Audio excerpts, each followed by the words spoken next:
Fight for my attention, for your ascension, you must prove it. 'Cause if you can find it, you don't confine it, you let it move. Make way for the genie, scream for the dream, may come true. Have you ever played with a queen? I can show you what I mean. I can make you feel free. Welcome back, ladies and gentlemen. Hi, hey, hello, good morning, good afternoon, good evening. It is first Strike 5, Strikemania. The finals are upon us. I'm coming in with so much energy, probably too much energy, so I'm going to slow it down for just a second. Hi, friends. I'm Tanner. I'm Tanner Metro. You can call me Tanner. You can call me Metro. That's my first name. That's my last name. I'm just shoring that up right away, Cmoore, because a lot of people think that I've created this fake name, but that's just my first and last name. I'm joined by my man, Cmoore. Cmoore, it's been a little bit. We've kind of been away for the holiday breaks, but we're right back at it again with two very familiar faces today. Yeah, no, I'm excited for this one, but like, your first and last name is actually Tanner Metro. I thought it was That's like, it, man. I thought it was like John Cena. You know, it's like a stage, like I a wish. WWE stage name at that point. But That's it, man. banger. It's just- I mean, there you it were is. set up for this literally from the start. But we're set up for a great match tonight, and I'm excited to see this grand finals here for another First Strike tournament. Melee Creeps, Hydranation going head to head. We got to see Hydranation play Llama Lords yesterday, and it was a very close matchup. Not in series score, but during the matches as well. I mean, you even think back to game number 1 really came down to the mid-boss Rejuve steal that I think Yeah. Llama Lords bit off a little bit more than they can chew. And Cmo and Leaf had the pleasure to cast over this one, and they did a fantastic job. But it's you and I now, and we get to see these two kind of match up for, I would say, the first time in a long time, probably the first time on stream for the new year. But last year, you know, I'm sure Melee Creeps had a couple of get-goes at this Hydranation team. And now in 2025, you know, Hydranation continued to dominate, and Melee Creeps have a chance here to see if they can shut them down in one of the early tournaments. Yeah, Melee Creeps has Hydranation. That's all that needs to be said. Melee Creeps, however, they've been a team that are, I don't want to say like weaseling their way in, but they're one of the very few teams that we see making consistent adjustments and staying in the top. They're a team, that being Melee Creeps, that have now just made some roster moves, right? They're still fighting to be in this soup that makes up the kind of like 2 through 5 category. Obviously, Hydranation being number 1, they're still kind of leaps and bounds ahead. But Melee Creeps is a team that's, they just most recently got invited to Deadlock Fight Night to play TF2 Boomers, right? So this is a team that not only do they have kind of stake in First Strike just in general, you know, holding their grounds here because they have podium so many times here, but they're really making waves as just a household name in this developing Deadlock scene. And you like to see that too for teams in North America who are sticking around and battling it out here in these early tournaments. I mean, you know, Deadlock is ever growing even into the new year. And for a team like Melee Creeps, I mean, you have things to learn from Hydranation. And in this match alone, I'm sure they've done a lot of preparation to be that standout team, to break through that barrier. And with that chance, they got a few new toys to make it happen as well. I mean, we could talk about, you know, this tournament here for First Strike, and it's $100 for first place. You also get an invite directly for First Strike 6, a license to strike, which is going to be the next tournament that is held. And I'm sure both of these two teams are looking forward to that one as well. But for this tournament in general, we get our first look in tournament format at 4 new heroes in Deadlock as well. So for both of these two teams, they've agreed to use them, and that just goes to show that I'm sure they want to test these heroes in their compositions in a live setting. So we're going to be looking at Viper, Holiday, Calico. Unfortunately, Sinclair is still disabled. It seems like there's a game-breaking glitch, and it seemed like Sinclair was broken anyway, so we're not going to be seeing any of that. But for Viper, Holiday, and Calico, I'm excited to see how they work into this meta, because there's so many, I'd say, on paper things that you can do with these heroes, but if you're looking at how they work and where they can break into those metas, these two teams right now are going to show us directly. Yeah, Well, and today is kind of the first day. If you weren't playing Hero Labs, then you weren't really getting hands-on with these characters. And I don't think a lot of people were really playing in the Hero Labs. So this is going to be a good first look at where these heroes, these mystics, fall next to everybody else, right? When I look at Calico specifically, I kind of get like Yamato vibes, but I don't know, like there isn't survivability like Yamato, right? There isn't this unkillable ultimate like Yamato has, but it's a similar thing where you kind of want to get in somebody's face. She's a little closer ranged. We'll have to see. It does sound like our agent select is ready, or our picks and bans are just around the corner. It's going to look a little different because unfortunately what we normally use is not updated with the new heroes on it. So this is what we have for you guys. So it looks like as the bans come on through, shout out our production for quickly piecing this together. Mirage and Paradox going to be taken away. And if for whatever reason you're just watching the finals and you didn't watch yesterday and you're not watching any of the scrims, we are running that 2-ban setup. So we're working through our first set of bans here. We're going to pick 4 agents back and forth, and then we'll go ahead and see a couple more bans. But no Mirage, no Paradox. Yeah. Well, it's going to be ban for either team. So taking Mirage and Paradox, I mean, those are pretty simple bans that we see all the time in competitive. I mean, Paradox just being a good lockdown character, consistent damage, really good takeover in that hero. Same thing with Mirage as well. But we get a pick for Amberhand, which is going to be melee creeps, and they're going to grab Viper first and foremost. Viper has been the talk, and a lot of people are saying, I mean, you know, Calico gets a full rework, so even if you played her in Hero Labs, she's changed. It's different now. It's not anything that you've seen before. But Viper as well has kind of weaseled his way into a lot of DPS characters or DPS players hero set, and a lot of them are saying, oh my god, he's broken. I mean, his slide, first off, it's one of the main mechanics in Deadlock. Prolonged, that's just going to give even more early damage for these lane fights off the get-go, and the fact that we're seeing him first, that is very exciting. But it's going to be 2 picks side by side coming out from Hydranation, and I'm wondering what they're going to be going for. I don't expect it to be one of the new heroes just yet. I do expect it to be Shiv, though, as we see it Shiv and Lash back to back, which gets me excited because Lef has been playing a whole lot of Shiv lately, and same with Hydration.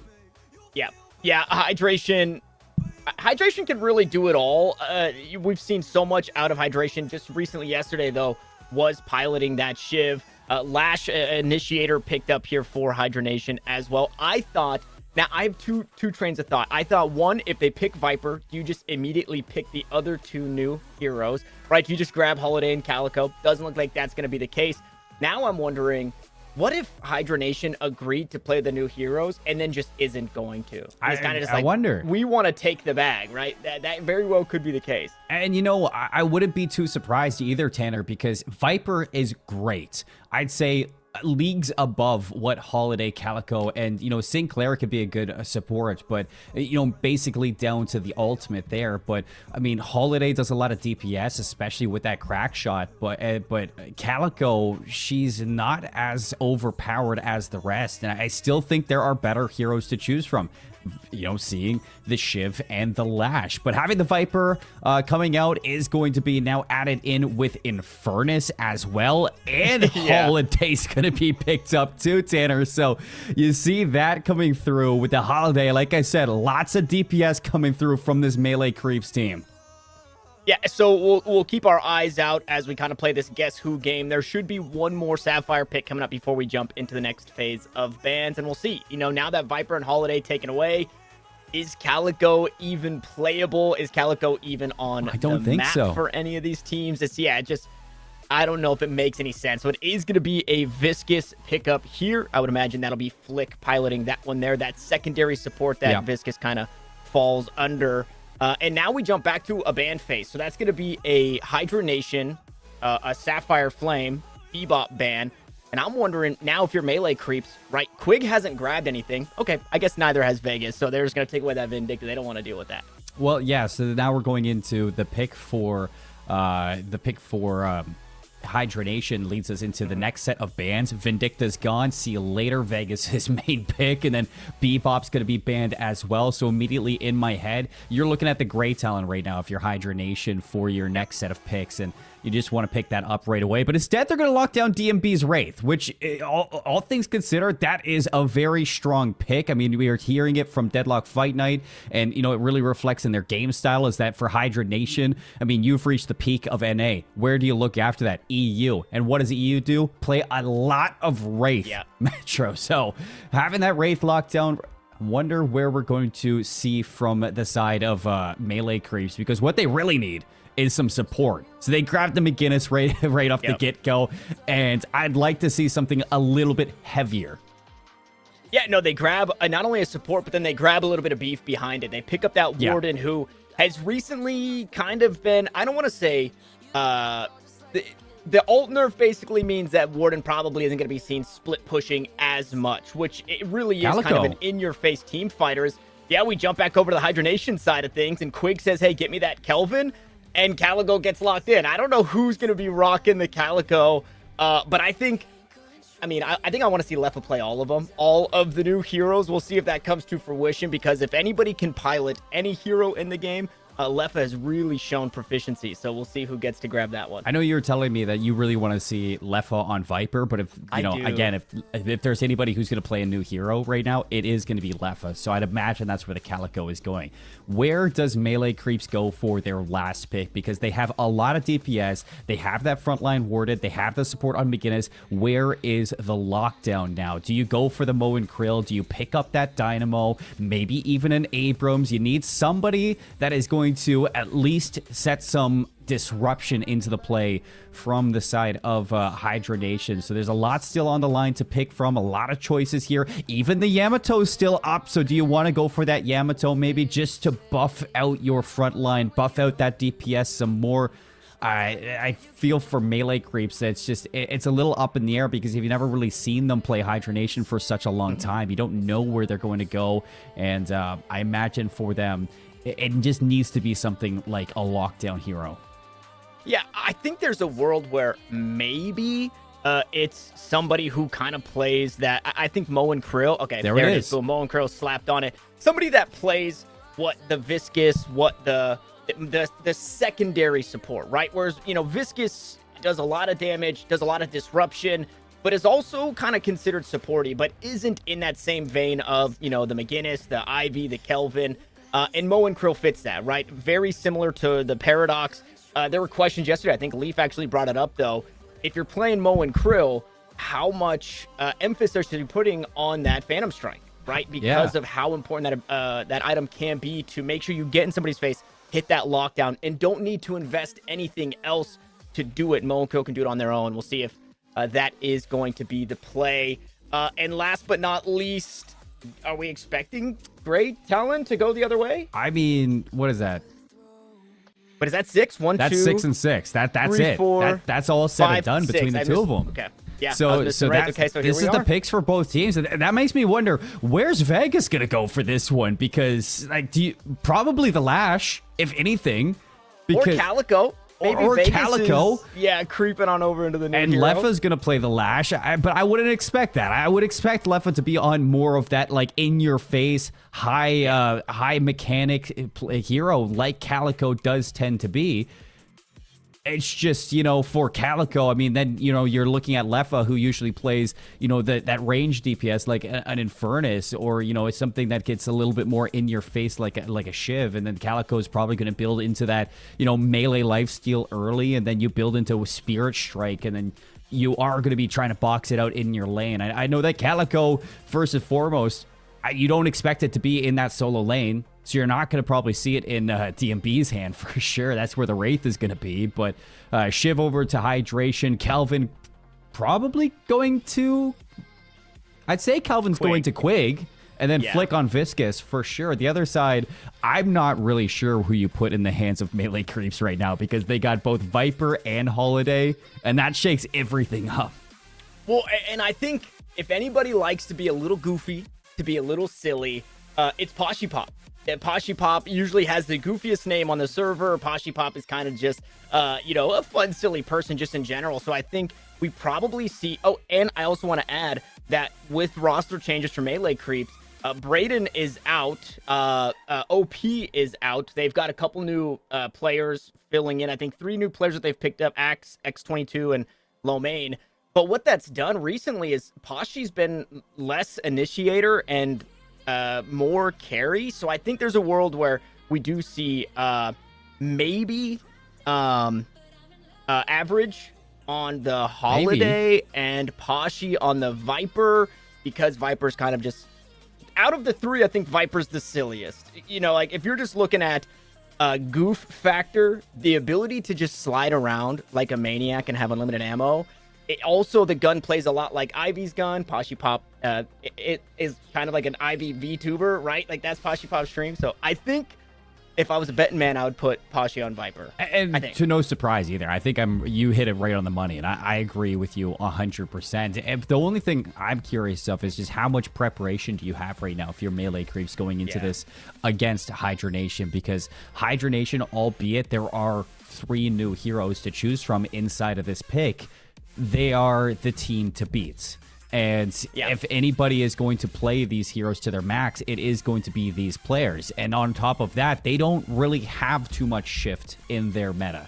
They've only taken one of those new heroes, and that's going to be Calico. So a lot of these players are going to be playing heroes that they've been playing since the get-go off of Deadlock. So this is I feel like for melee creeps, I like that pick to go towards those new heroes. It's limit testing at the start of the day here. Since this is a best of 3, you can make mistakes and then change up for your next game. But even still, it's a Hail Mary, Tanner. It's a complete Hail Mary for these players. Yeah, I like to think if you're melee creeps, you can do the old schoolyard. Hey, we would have beat him if we were actually trying. Right now, you can say, hey, we picked 2 of 3. We could have beat him if we were actually trying. We picked Holiday and Viper, you know? Yeah, and I don't even think it's a bad thing either. I think, you know, if Viper can get going right off the start, I mean, you even think about the kit that Viper has with that gun. You have Lethal Venom as your 2, and that's basically a pseudo execute if you can actually like stack onto it for that spirit damage, because it's just going to do even more damage the less health that your opponent has when you stick it on them. And there's just a lot of damage that Viper can do in these team fights. And I feel like off of, you know, Hero Labs, a lot of these heroes are probably overtuned right now for more than what they can do. And I think Viper is one of them. I think Holiday can be with that crack shot ability for those headshots. You build Headhunter into it, maybe even some distance, some range onto her as well. You build into your I think it's the I'm pretty sure she has the it's the keg. The keg that is her one ability. And that keg is probably going to be very, very good into those team fights, especially when Hydranation are grouped together. So it's going to be a sneaky comp for sure for melee creeps, but we finally get to stop yapping about the possibilities, and we get to see them in real time. We get to see them in real time as we jump on in to the Cursed Apple melee creeps. Your Amber Hand, Hydranation, your Sapphire Flame here in game 1. And it's actually Hydration, the namesake of the squad, on the crazy cat lady, Cmoore. Yeah, and you know, one thing that's going to be tough for Calico is that low health, 550 right off the bat. You can see she's struggling at just staying alive. You see right next to him, Flick is doing a good job at least keeping away melee creeps for now. So you will get the heal off of your troops. And for Calico, her shot, her gun, not the greatest. So you got to be careful in this one. You're not going to do so much early damage. You're waiting for your abilities to come up and get those early items.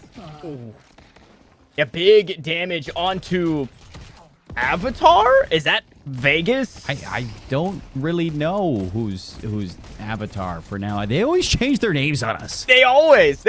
Steam needs to not allow it. There needs to be 30 days between name changes so we can get out of this goofy, silly name era. As Average taken dangerously low, a super scary spot. Bebop wants to actually go right back on in. Flame Dash. Gonna start to get to cooking. Unfortunately, not enough for the kill, but enough to back away and say, hey, let's go ahead and walk away even, Steven. Nah, I like that. You keep the Shiv tamed for now, and I think that's going to be a lot of focus for melee creeps because you know that Shiv can get out of hand. Here's our first look at Holiday. crack shot for the initial ability. That's where you get that extra headshot damage once you land it. And against a Lash and what looks like a Kelvin, that is going to be good for, you know, until Kelvin gets that hard healing. This crack shot is going to completely counter Kelvin's kit early on, but here's a gank coming through onto the Shiv. DMB is going to be in trouble, at least low. The crack shot is hit. Here comes the average. Can he finish it out? Yes, he can. Real nice, and just in time for not only low main to sneak on over and help out, but still get the assist. Doesn't have to get too close. Hits the headshot. The headshot is not affected by that fall off, right? So you just get heaps of free damage, and then average, fortunately, able to close that one out there. So a big pickup and a great start for melee creeps. If you're going to get ahead, you need to do it early against Hydranation. Wait, here's the weird Viper crosshair. So I guess the longer you shoot, the more recoil, or at least the different the spread is for the gun. It's a tough one too, but I guess it's a little counter to that infinite ammo. Very interesting hero, and it's going to be very fun to see how they are used at their full potential with these players that are at the top of North America. But very even early on when it comes down to the soul gathering. Not a lot of ganks except for that crack shot from the Holiday over towards DMB's Shiv. So it looks like Shiv was able to recover off of that, and not a lot of tier 1 damage to these Guardians for either side except for over towards lane 2. DMB's going to go down again, so Average doing a fantastic job in that solo lane. You can see a couple players getting traded out. The Moan Krill goes down for the side of melee creeps, and Hydration is in trouble, or at least trying to lay down the hurt here onto this lane.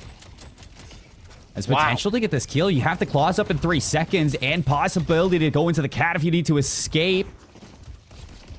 Runs away. Has your Viscous now, and we are settled. Can we get possibly a shift and see who is who again on these heroes? Because I wonder if it is going to be Flick. No, so Flick is actually on the Lash playing the Initiator. And so we didn't get any word that there was a substitution. So I think Avatar is just Vegas with a different name, which is very fitting. And it kind of adds into the... Flick was playing the Viscous most recently. Yeah. Hydration has played heaps of Viscous. And Vegas was like pretty widely known as a Viscous player for so long, but has been playing something so different that we kind of forget about it for a second. Ooh, now, however, is showing it off here. Last stand gonna get interrupted by the goo ball, and Vegas just taking the fight right to him. We'll see if Hydration can get some more cool cheese, able to sneak away from it, but good usage there of that goo ball to make sure that that Warden doesn't have a leg in that fight. Yeah, I mean, that is just some silly things coming out of Vegas, and Average has been dominating this purple lane. So over towards Park, it's all good for melee creeps, but that's the only thing that you're winning at this moment. Still a little bit of a toss-up between Leffa and Pop. They've just been trading blows back and forth, and I think the biggest worry that you have right now, if you are melee creeps, is going to be the second lane, and that's where the Holiday comes in to fight against this Calico. A little bit of one-on-one between these new heroes, but both have to respect. You have the lasso for Holiday, so chance there to maybe catch the Calico, but you don't choose to use this tool just yet.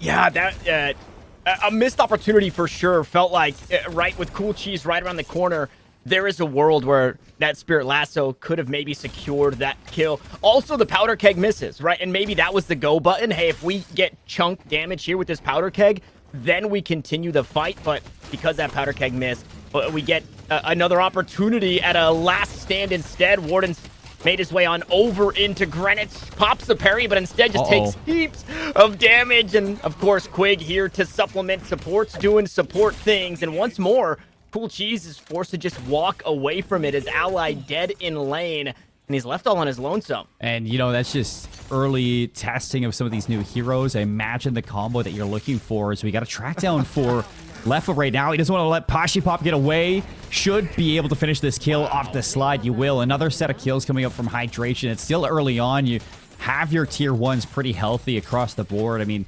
Park is still the only one that you're notably worried about if you're melee creep. You can see Average has been doing a good job, but he is still under so much pressure from this Shiv. But I'm talking about for this holiday pick, and you can maybe correct me if I'm completely crazy for thinking this, but you got to think that it's going to be Keg or Crackshot, Keg, Lasso for this whole thing. It's just so much opportunity to get here, but Hydration's going to get chased down. That's some good teamwork coming out from Cool Cheese, but they are deep, and you're losing your teammates over towards Park. Park tier 1's going to go down as well, Tanner. Yeah, down all the way in that right lane, which is a losing lane for Hydranation, but they're able to make good on it. Fortunately, this fight that's happening, Greenwich, this bloodbath that's happening here, has leaned in favor of melee creep, so they've put themselves in a really good spot to mitigate the soul damage across the board. And then on top of it, Pashi gets one on the opposite side, yeah. So a great answer from that Viper. We saw it briefly where just sliding around that Guardian, able to make sure that they're getting the most out of each magazine. And a good response. A scrappy skirmish where Hydration maybe got a little overzealous, gets chased down into the sewers, but really good for melee creeps to mitigate damage. If not mitigate, yeah, right, maybe win that trade. I think they were down a couple thousand souls, and now it's even. That's all that Deadlock's about. You trade those souls, you stay even across the board, and you don't have to worry about falling behind. The big issue has been those kill columns for the side of Hydranation, because so far they've just been dominating in terms of these 1v1s. Even in some of these fights that they've had inside of their dual lanes, you see the only one really having issue has been DMB for this Shiv. Again, he's going to fall. Yeah. Pashi Pop hits the TP, and that should be Park losing their T1, as they are going to have Average and Pashi just burning that one down. McGinnis was there as well, so that's some good assistance from Axe. Hydranation down by 2k souls, but they're trying to look for some efforts over towards lane 2. It's going to be the Warden all alone. Triple stack from melee creeps over towards York, but they don't need to push into that walker just yet. They just want to make sure that they can keep their tier 1 Guardian. And wanting to hang on to that one is Vegas. Looking to hang on to his life, but then jumps right back in. Quig is here to try and help out. Powder Keg goes through, and Saya's the first one gone. Now, on the opposite side, Quig put in a tough spot. Cube will keep him alive for now. Frozen Shelter will supplement that as well. Keep him up. Oh, Cool Cheese. Cool Cheese. Unfortunately, this Frozen Shelter becomes not a frozen tomb. He stays alive. Axe is here to back him up, and now melee creeps looking to go deep into the fight. Instead, it's Flick to grab him up and slam him down. As look at the health bars, they're just so low. And I think this tomb will eventually find itself in the subways as low main goes down. We'll see if Flick can find some more. DMB just looking to get in on the action as Cool Cheese does eventually fall. Melee creeps on the wrong side of this fight. Oh, only for a second, though. Right back into it. They're not giving up just yet. This is a very healthy Viper, Cmoore. I mean, Cool Cheese stays alive for so long. So does Low Main. Even Low Main gets away from this one. It allows for the rotation from Pashi Pop. Has to be careful, though. Doesn't want to give himself away. He's in a 1 versus 3. So has to slither his way to safety. The rest of the team coming with the respawn. Another kill coming up from Low Main. Pashi's going to take down Quig. And everybody has arrived. Pashi gets traded, but Lefa's going to go down. So everything for Hydranation. You thought you were in the lead, but you just prolonged that fight a little too long. Just not able to finish your kills. Now, this is a chance for melee creeps to start looking at some of these objectives. You taking the tier 1 on 3 out of the 4 lanes. That's going to be a combo onto the Calico. Hydration's going to fall as well. So a little see you later to end off that team fight. They don't get that lane 2 Guardian, but they are in such a good spot. A really good spot. Oh, especially now is so good for a second. Flick goes deep. He gets pulled away. Beautiful cube into rescue beam combo as Vegas stuck on the outside of this one. Low HP and not inside the shelter, which means no health to come this way, but a restorative locket will go ahead and help keep this Viscous healthy. Yeah. As Pashi does eventually go down, this Viper has been a thorn in their sides, that being Hydranation. They get one back. I'm sure they're happy to have that. They invest a lot in that one kill, and they're still down 5,000 souls, but it's not about the kills. It's about what happens after. And objectives seem to be the name of the game for Hydranation right now. And they're going to get a walker off of this, too. The macro play coming out from Melee Creeps right now is just a step above Hydranation, which is something not a lot of people would be expecting, but off of picking up these new heroes heading into first strike, it seems like this team's been doing a lot of work, even some respect being shown by Flick. This Lash escaping to make sure that they can find some healthy stability from lane to lane, but the chase is going on towards York. They're pushing back Leffa, trying to keep York pushed as far possible as they can. We're going to get a pause for a second. Not really sure what's going in. No way. Absolutely no. I'm going to tweak off of that. Mom's in your room? Can we hide the chat?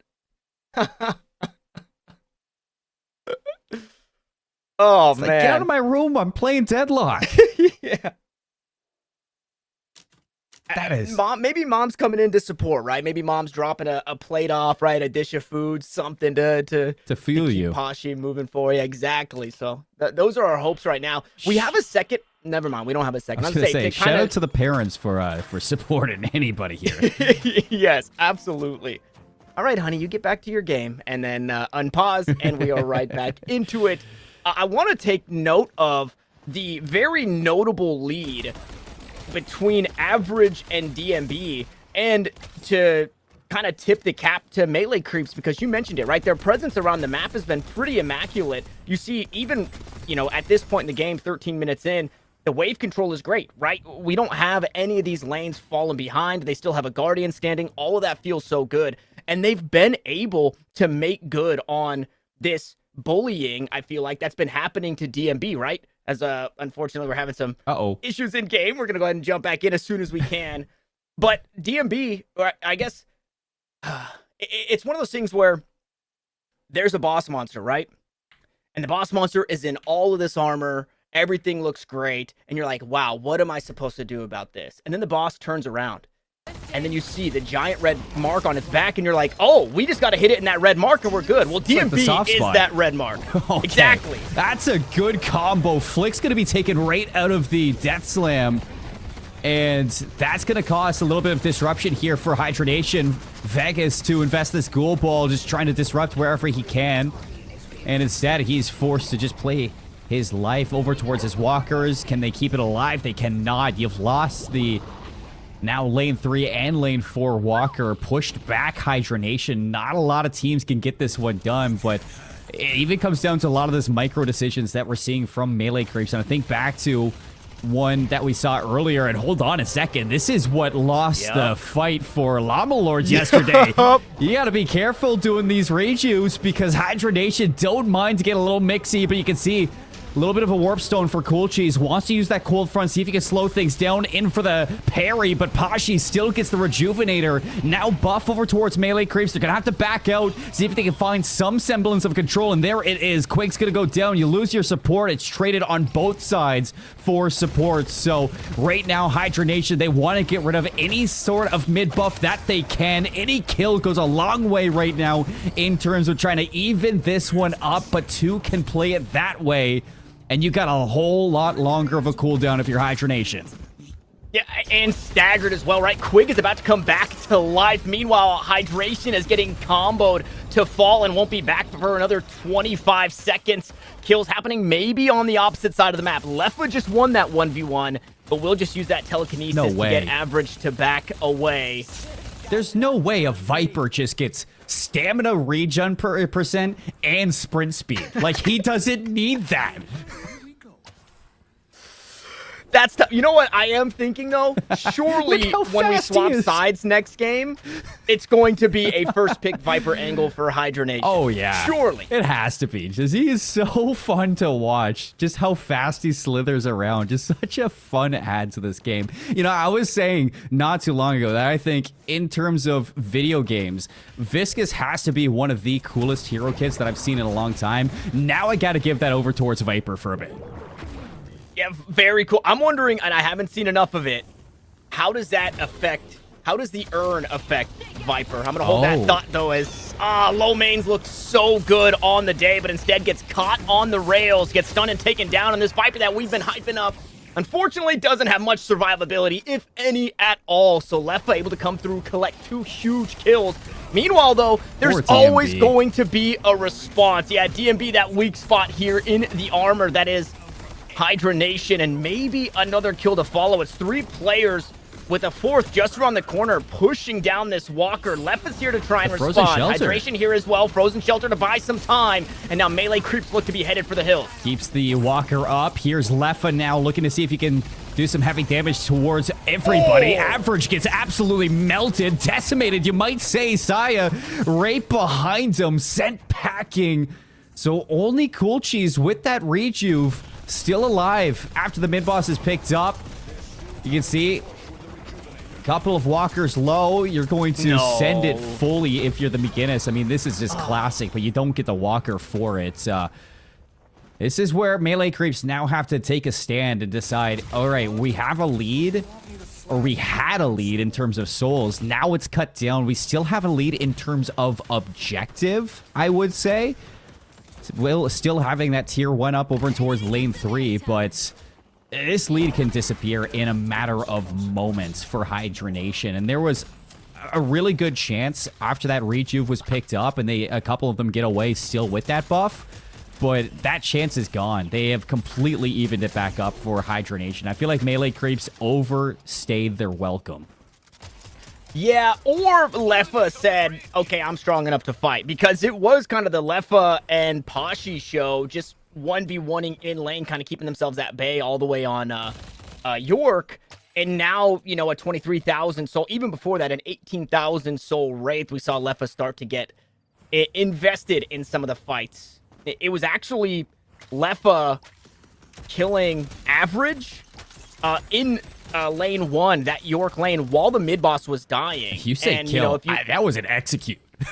Yes, 100%. And then almost did it again, but it just makes you think, right, at you know, Leffa's, I don't know a word for non-inclusion, right? Leffa's absence from that mid-boss fight is probably why Melee Creeps was able to walk away with it. Yeah. Now we're seeing, you know, arguably one of the best, if not the best player, start to be in these fights, and they're going heavily in favor of Hydranation. Well, you got to get away right now.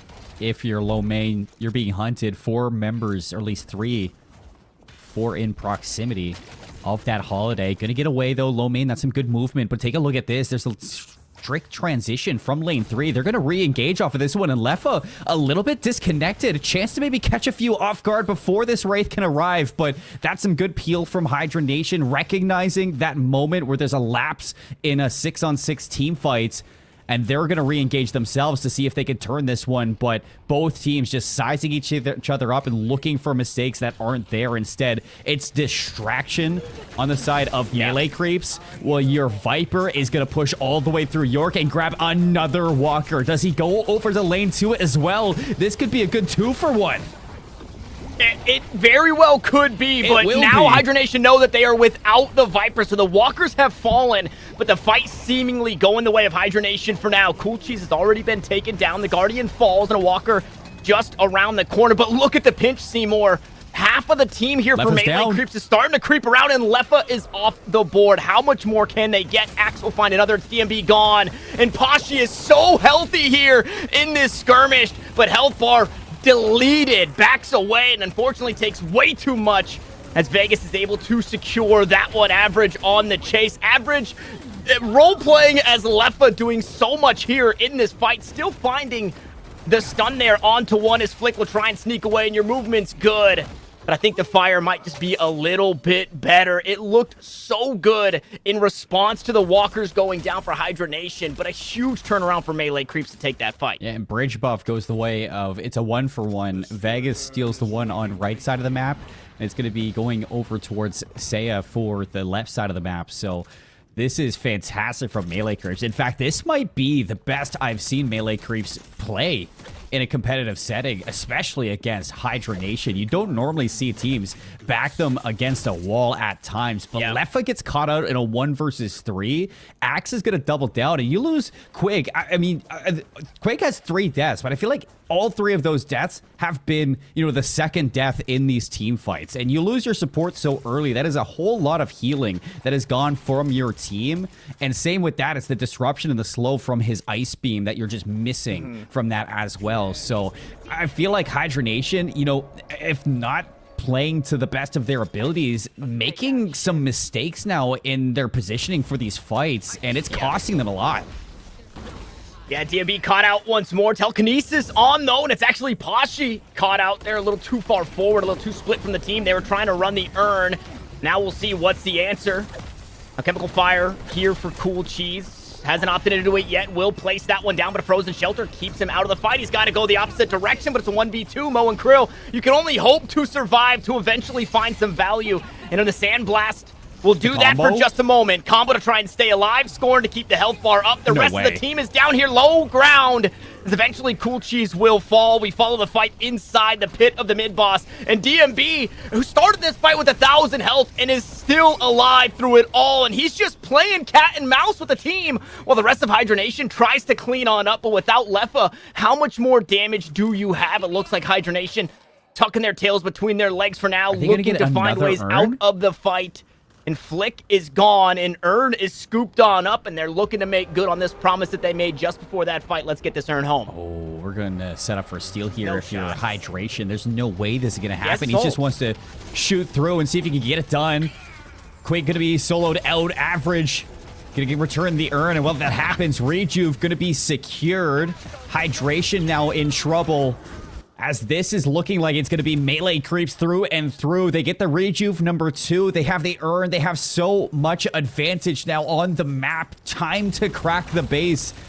And it's coming down from some major micro management on this map. I mean, you're thinking about Cool Cheese, and so many times early on, the double parry inside the frozen shelter, keeping himself alive right there, staying alive against DMB for so long. Your team comes to help. They are soloing some of these members on Hydranation, not something a lot of people in North America can do, and they're making it look damn good. Now that they are, Flick gonna try one last time, maybe, to keep them out of the base here. Everybody alive and pushing forward as the shrines go down. 30 seconds on Leffa and DMB, respectively. And yeah, I think there's maybe a world where they can stay inside. They've backed away for a second, right? They're going to bide their time and see if they can't feel this one out. Leffa's back in the mix. DMB just around the corner. Hydration getting way too fancy into the back lines. Drops the ultimate to stay alive for a moment longer. Quig gonna see if he can't stall things out. But look at the health of the patron. Melee creeps will take away a game from Hydranation. Well, you think that McGinnis was the fastest to kill the patron? Well, now step down from your pedestal because Viper exists. This is a complete dethroning in how fast you can kill objectives.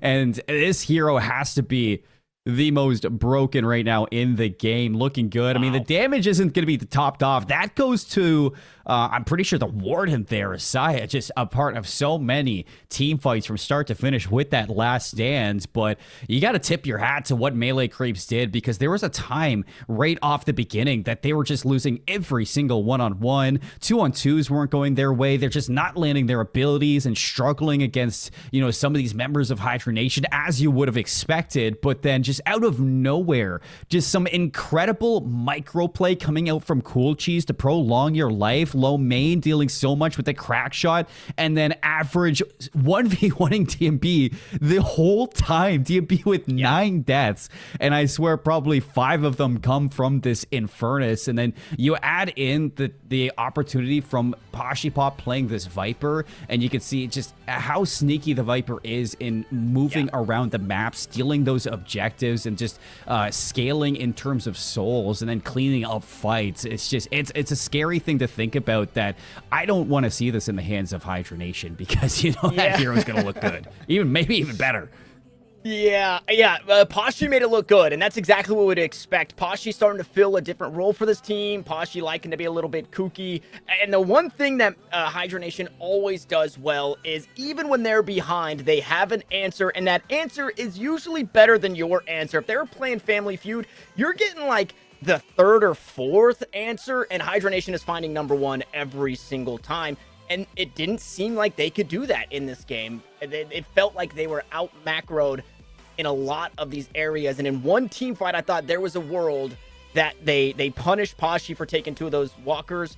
Instead, it was Hydranation getting punished for trying to punish melee creep. So, I mean, hey, a lot is happening. We have really put some oil in the water, and it is floating to the top, and things are getting weird. But go ahead. Sorry, I don't want to like jump into it. We were so excited to kind of like decipher what to get from these new heroes. Yeah. But like, let's kind of go over what we get, because you get the Slither from Kashi Pop. I feel like the Screw Jab Dagger as well was doing a lot of that initial damage for this Viper, and you see that with the gun build on top of that lethal Venom. I mean, the burn from this Viper pick is just so scary. From a Holiday, I mean, there was some escape potential that we saw from low main, especially, when you were kind of tag teaming with Cool Cheese. I saw the Holiday slip into the subway and drop the bounce pad at the door of that subway, and it just stopped the enemy from chasing you, which was cool. The crack shot, it was just immobilizing DMB at that early game when DMB was trying to one-on-one Average. It kind of sent DMB into a little bit of a spiral for Average to have that advantage. And there were times that I saw the keg used. There was not many times that I actually saw the lasso used from Holiday, which doesn't surprise me. I feel like it's a very situational ultimate that might not be able to get used very often. And for the Calico, I mean, it's not like Hydration was doing bad, especially in towards the early game, that Calico was doing a lot of damage in that duo lane. It's just later on, Calico seems to be missing that extra oomph in those team fights. And like, you have, fixation on a Haze, and that fixation is going to stack. It's going to do a whole lot of damage. You have the killing blow on Shiv, and that's going to execute these members, and it feels like Calico is kind of building into what seems like an assassin as well, but you're missing that extra little bit of damage that finishes those kills. There were so many times towards the end of the game that I saw Hydration on this Calico chasing down kills and just not able to finish them. Cool Cheese in particular getting away was one of them. And I feel like that is what is a little bit upsetting about Calico, because before she got this rework, she was so interesting. And now for this one, I don't know if she really fits into the meta. Yeah, that's definitely what it feels like, because you mentioned it, right? Hydration had the damage, but unfortunately didn't have that extra oomph to take that damage to the next level. And obviously, Calico's kit is pretty strange. But hey, out of the 3 that were available, Hydranation were given the worst one. Let's be honest. Let's be honest. Calico is 3 of 3 in when it comes to Viper and Holiday. But now we get to swap sides, right? So now we're going to swap on over. Hydranation will be rocking that Amber hand, so they will have the first ban and the first pick, and we will see how it all plays out. But we just gave you guys a full analyst desk spiel. Well, Cmoore gave you the full analyst desk. I just stood here and tried to look pretty. We are going to jump away for a short break. We're going to get our sides swapped. We're going to jump back in for game 2 to see if melee creeps can get it done, or if Hydranation will push us to a third map. We'll see you after this.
Welcome back, friends, and thank you so much for hanging with us as we've got our second game around the corner here for First Strike 5, Strikemania, the fifth of many. So please keep on coming back. This is the grand finals, Cmoore, and we had a lot to talk about from game 1. I'm sure we're going to have a whole lot more to talk about in game 2, but what we can talk about is whose hands these new heroes are going in, because Hydranation are now going to have first ban, first pick here in game 2.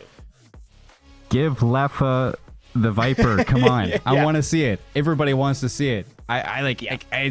It's one thing that it has to happen tonight. Or, and to be honest, you know who I think would be a good holiday is DMB. I think that holiday, holiday kind of fits like the same play style that DMB tends to play. So I would like to see those heroes fall into their hands for sure. Calico, keep Calico out of the game, honestly. Like, I feel like there's a lot more that was missing in that game that Calico could have been replaced with, i.e., maybe even an Ivy itself, maybe even a Dynamo or a Grey Talon. Who knows? Put a pocket in there. I don't care, but I don't really want to see Calico come into this part.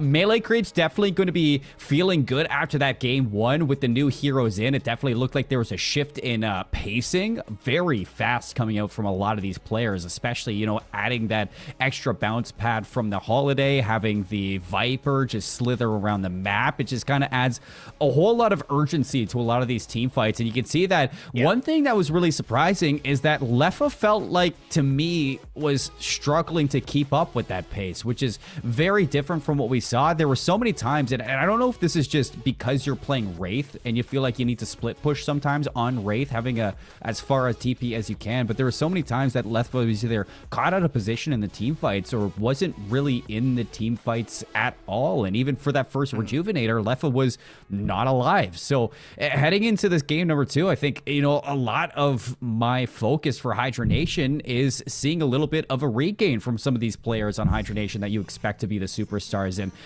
right away, DMB has got to do a little bit better when it comes down to that solo lanes, because Average was literally running circles around him in that Infernus. Yeah, that is pretty glaring when you look at, okay, maybe Leffa doesn't have all of the laning experience into the Viper. It's a new hero. DMB and Average, no excuse. That was as vanilla as it gets for Deadlock. That was your Shiv into Infernus, solo lane, and the Shiv was getting absolutely bullied there. Average putting on a clinic, and for the majority of that early game, they were able to, really until when they lost their first Guardian, Park, I was like, oh man, Hydranation this is what Hydranation does, right? There's a hole in the ship and somebody puts their finger in it and they're like, okay, this is good. But then there was a response on the opposite side of the map. And then they revisited Park and took that Guardian and that Walker. And I'm like, okay, melee creeps are back, right? They found this weakness, and this is our winning lane. We need to exploit this. And it worked well because Average was a beast later on in the game. I feel like there was like a serious TSN turning point, and it was like that first team fight where you saw Cool Cheese and Low Main just survive forever. And Hydranation were just throwing everything at them to kill this Mo and Krill, but you just couldn't. Cool Cheese was doing a fantastic job of just staying alive and being annoying. And while that happened is when that Park Walker dropped, and you started to see the rest of Melee Creep say, okay, this is a really long team fight and we're kind of wasting our time. Let's go everywhere else and start getting some objectives. And they were doing such a good job at just recognizing that because you had Cool Cheese that was just excelling in those micro positions, the rest of the team, the micro was just on point. Even at the one point where you had the full team fight over towards lane 3 and you're being pushed into your blue, Melee Creeps, you saw Poshy Pop just flood into York, grab the Walker, and then go clean up Greenwich's Walker as well. It's so picture perfect when it came down to Melee Creeps in that game that they even had 2 uncontested Rejuvenators, which is something that you don't always see against a Hydranation team like this, and that has you a little bit worried going into this game number 2 if you're a Hydranation fan expecting them for another championship. But instead, Hydranation now gets the first pick because they're going to be on the Amber Hand. And first and foremost, they get the Paradox and the Vindicta ban, and then they pick the Shiv again. That means Viper's open. That means Viper's open, which feels strange because, again, I would love to see Viper picked up. Now, Vindicta has been so polarizing that I'm pretty sure that that ban comes from Hydranation. If they're not playing it, they don't want to play against it. Vindicta's just strong, so they go ahead and get rid of that, which leads me to believe that melee creeps ban away that paradox. But yeah, picking up the Shiv again, there's a world where it ends up in the hands of DMB once more, and they try to right their wrongs. Also a world where that doesn't happen. And then the inverse, it feels like melee creeps are saying maybe Viper wasn't that strong. Maybe Kashi just played well and can play something else, because they don't even opt back into it. Instead, they pick up the Mirage that was banned away in the first game, and then the Holiday, which, excuse my French, who the hell is Low Main? Because Low Main looked incredible. Low Main was so fun to watch on the Holiday. You're telling me that Low Main was so cracked, and on the Holiday pick was just fantastic to watch. It's no surprise to see Hydranation picking the Shiv first off. I mean, they played it both times against TF2 Boomers on Deadlock Fight Night. They really focused that, but then you see the answer. It's the Holiday and the Mirage going to be grabbed from melee creeps. So I imagine Holiday going back over towards Low Main. Mirage slipping into this one, so stealing away one of DMB's best picks, or one of DMB and Vegas's best picks, I would say. And then it's answered with a Lash and a Warden again. So you put Flick back onto the Lash, you have Hydration play the Warden, Shiv maybe goes back to DMB, could possibly get played by Lefa as well. I mean, there's options here to switch up, but you're going back into the basics almost. And I'm wondering if melee creeps are playing into the hand of Hydranation. I would imagine with Vindicta Paradox banned away, that means Mirage is available. Mirage is not picked up. I think Kashi is going to be picking up the Mirage, and Mirage has also been a very polarizing hero where it is unfun to play against, and so that one gets scooped up. Now Viper feels like a non-factor unless they're going to grab it for Lefa. We'll have to see how that plays out. It is going to be a Viscous instead picked up here for melee creeps, which, you know, a world where Viscous was getting banned. Now we're seeing Viscous played in almost every single game, and I love it. I love that Viscous is kind of this mainstay, especially because we saw some really cool plays with it previously between Quig on the Kelvin, playing the rescue beam on whoever's getting cubed. You have a lot of options with the support that Viscous brings. Is just so strong. The kit is just so helpful in so many different ways to shut down your opponents in those small rooms. But I'm curious on where the bans are going to go now. Viper gets banned out. I imagine that is definitely going to be Hydranation taking that one out. But second ban, possibly an Infernus. I mean, really strong in the hands of Average. Same thing goes for Lefa. You maybe want to get away with that. You could look towards, you know, banning out Wraith even. Now that Viper's gone, you want to take down another objective shredder like that. You could get rid of possibly even a Kelvin ban. A lot of people have been banning Kelvin lately just because of how annoying that frozen shelter is. But it's a Moe and Krill ban. And hey, you know what? Cool Cheese was working your pockets in that game. So take him away. But there's a world, so we don't actually know, unfortunately, for our bans. It would be too much for to get whipped up in 30 minutes because we just added these new heroes. So this is why we're looking at this bans thing. If we are following order, it would be Hydranation, melee creeps, which means Hydranation would have banned Viper. No, that's the other way around, because it starts off with Hydranation gets first ban. Hold on, you're absolutely right for the melee second ban. Second ban. Okay. And then it's the other way around. Yes. So that was a Hydranation Moe and Krill ban. Thank you. Okay, so thank you for correcting me there, because I was going to say, that makes no sense. Absolutely no sense. But I thought the same thing for a second. A lot more sense that they don't want Cool Cheese on that one. And they've picked away the Lash, which is another hero that Cool Cheese likes to play. Likes to play the initiator style, and won't be doing it as good this time around. The Moe and Krill is obviously just very strong as well. There were 2 or 3 times where Cool Cheese should have been dead and then just wasn't, and then bought so much time for the team to just rally the troops and come wipe Hydranation. So that feels good. That's a good ban. It is. But where do we go now for melee creeps for this next pick? It's a Lady Geist, which we haven't seen yet today. Immediately reflected with a Wraith pick on the side of Hydranation. McGinnis as well going to match up. So that's going to be a Quig McGinnis, I imagine, that we normally do see. Quick picks now, we don't really get to go through exactly, but the Lady Geist pick, how do you feel about this one? Because we haven't seen Lady Geist yet today. No, and for some reason, I don't know if you feel the same way or if anybody else does.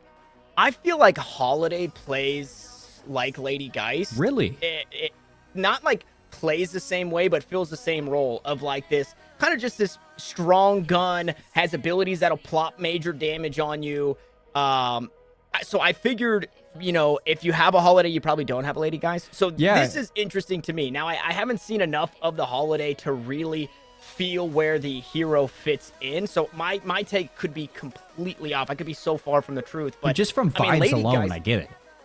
Yes, 100%. Yeah, vibes alone. That's exactly what it is for me. But Lady Geist is incredibly strong, right? We're in this, I don't want to say stagnant, but we're in this world of Deadlock where we had some big changes, and then we've only had little changes since then. And Lady Geist really reaped the rewards of those big changes with silence on the ultimate, being able to lifesteal multiple people. Lady Geist came out pockets full, and she just keeps on getting better, I will say. But it's on top of that too. It feels like it's like Holiday, Mirage, and Lady Geist all feel kind of that like similar situation towards like that gun, the abilities all stack, and they're all right now on melee creeps. So that is it's gonna be weird how that stacks up together. You get Abrams and Ivy for the last pick, so Cool Cheese gonna have that Ivy still for that support. Abrams probably gonna be picked up in place of the Warden that we did saw from Saya, as they were just absolutely tearing it up on that hero. But for this last pick, Vegas is going to get their airborne grandpa of Grey Talon, and that's going to top off our picks for this time. So for Hydranation, we're looking at Shiv, Wraith, Warden, McGinnis, Lash, and Grey Talon together. And all in all, without having any of the new heroes picked up, Tanner, this is just like they want to go back to what makes them the best team. Yeah, it feels bad. Calico not banned, not picked. It was, the limit was tested, and that bar was set very, very, very low. So, yeah, unfortunately, Calico not back in the works. But yeah, this feels like tried and true. I'm wondering because I think before Mirage came out, Holiday was kind of rumored to be the next hero coming out, and then Mirage kind of jumped the line and came out instead of Holiday, which Holiday feels super fleshed out. Yeah. It doesn't feel too incredibly strong. Obviously, the headshot damage is a lot of headshot damage, but there's a longer cooldown on that. And so we'll have to see some people really start to break this hero before we think, okay, this is a little too strong. So it just makes sense, right? Even though there's a new hero for melee creeps, I feel like Holiday just fits the bill so well. It really does. That it's not something that you're... this feels like less of a goofy game. Whereas before, when we had all three, it was like, okay, game one is a little goofy game. This one feels pretty stock standard, even having Holiday mixed in. It is, because when you look at Viper, you're just like... it's jarring almost looking at Viper play. And then Calico, complete rework from Hero Labs into the main game, and then Sinclair as well with the change on the ultimate. It's just it's shakeups that you didn't really expect from certain heroes. And then Holiday, which has been Holiday through and through, which does feel very, very strong. I do agree with that one as well. And for this game number 2, I think for Hydranation, it's going to be a lot more stock standard than what we got in game number 1 because of this, because they don't go towards that Calico and they have their normal picks for their team. I'm a little upset we don't get to see Quig play on that Kelvin again, because I think that Kelvin pick for Hydranation is just probably one of the stronger picks that we do see for this team. But all in all, I think going into this game for Hydranation, you're kind of looking at that bounce back, which in all honesty, you look at this team, I mean, even people watching it, this team is not going to be one to just roll over and die. They're going to fix these mistakes from game 1 into game number 2. And the fact that they're looking to fix those mistakes without resorting to, some of those new heroes goes to show that they are not playing around right now. Yeah, 100%. And this, I think, could have been assumed, right? We kind of thought that this would happen in the first series or the first game rather. We're like, maybe they allow it, but then they just don't even play with it because gotcha, right? Yeah. But after trying it, after spreading their wings to fly a little bit, they're like, all right, whatever. Let's just go back to what works and see if we can't get it done. Either way, if this is I'm going to say Hydranation of 1 hour and a half ago, we'll go and push it back, because that was the Hydranation that was unbeatable. We love that Hydranation. They had more rings than Tom Brady. We still love them. Yes, we still love them. We still love them. But we had high expectations, and then they lose a game. So we're going to say, now that they're locking in a pretty serious comp, this is the Hydranation of old that is should push us into a game 3. But maybe there's a world where Melee Creeps get it done, as it sounds like our game is ready. So Cmoore, before you get started, I'm going to go ahead and say it. We're headed out to the Cursed Apple. Hydranation, your Ember Hand. Melee Creeps, your Sapphire Flame. And we are underway. And it's like, instead, like, you know, Hydranation, what they're like Michael Phelps level of championships. And, you know, you're still sitting at Melee Creeps who are like, yeah, they're looking like the GOATs, but it's like LeBron James where you still have to question it. You know, it's like you still have that debate going on. Yes, 100%. Now, eventually we'll get a team that is maybe the LeBron James or like the of Tiger NA, Woods. and then Hydranation becomes the okay, there's First Blood. Shout out Poshy Pop for picking that one up. That's on the but left. Then there's the Hydranation will be the Michael Jordan, and it'll be like, oh, there's no way that, like, if they were to play today, they wouldn't, you know, LeBron wouldn't be. Back MJ, in our day, you still had, you know, fights off the bench, and people were throwing hands at each other, and it was all blood, no love for this one. But right now, it's just it's happy-go-lucky. You know, let's see if you can really do it, and that's what Melee Creeps are kind of dancing on the wire to figure out if they can get it done. But Pashibot playing on that Mirage, like you said, Leffa on the Shiv.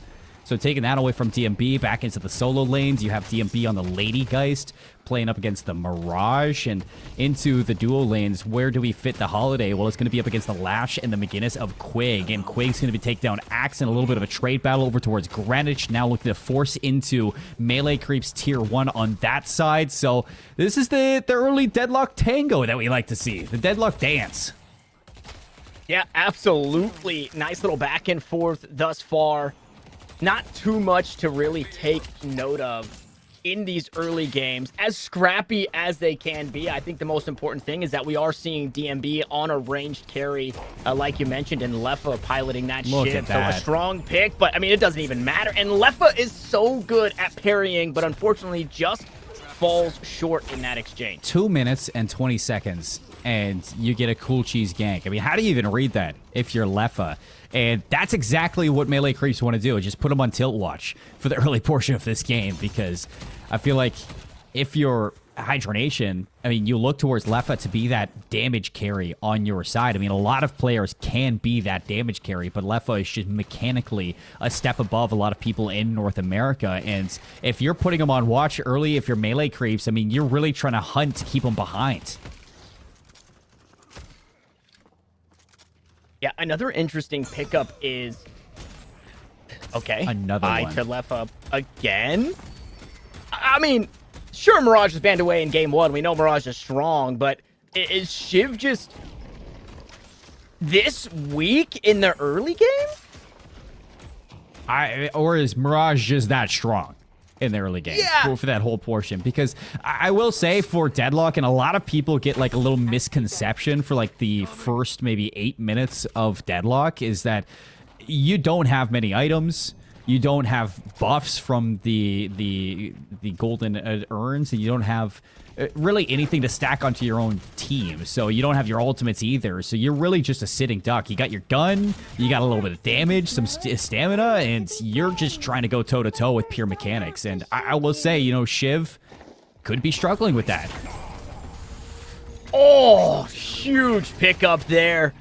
Vegas going deep into the back lines, hunting for Cool Cheese, who had that early gank, and now Vegas able to steal one back a couple minutes later.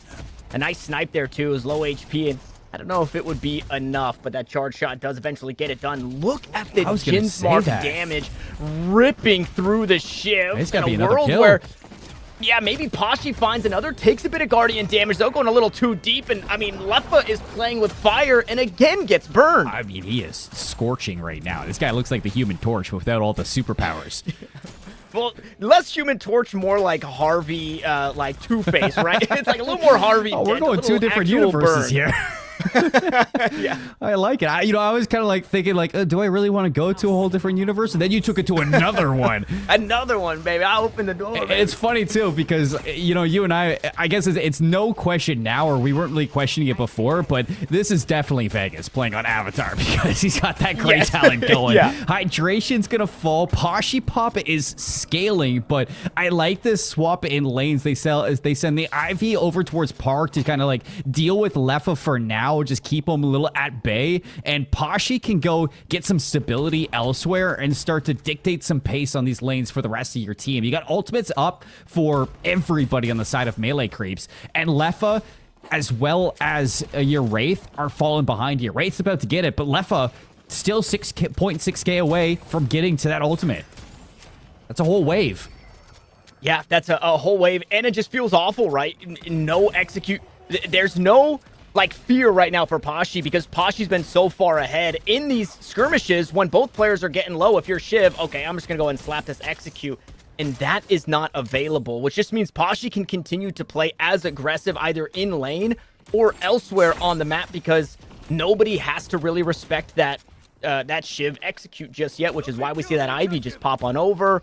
Hold on to that wave. Low HP. Hey, just sneak away. I'll be right back. And really good for melee creeps to continue to push the pace where they're finding so much value. They did it last game. They do it in this one. Now Vegas can't quite take to the skies, and Hydration falls just in front of his Guardian. They've been so mobile. It's another gank. This time, Viscous coming over from Greenwich to make it work for melee creeps. And that's what you like to see. You like to see systematic play for the fundamentals of this game outshine Hydranation. I think so many times we watch teams play against Hydranation and they all miss that form of fundamentals. And they're doing it again. You're seeing, I'd say Abrams is here. The best thing going on right now is you're about to see Leffa get toyed with yet again. See you later. But the best thing coming out from Hydranation right now is that Vegas has been doing so much objective damage towards that third lane over towards Broadway that, hey, welcome back, everybody. But he's been doing so much objective damage that you're actually kind of low-key trading in that objective. And as long as you can keep them souls even for both sides, or at least close to being even, you're just still moments away from shifting everything. So although melee creeps are coming out to an early lead, it's not like Hydranation are too far away, and they're making sure of that. No, not too far out, right? 4,000 souls. It's not the worst thing in the world. This might be. Nope, never mind. We're good.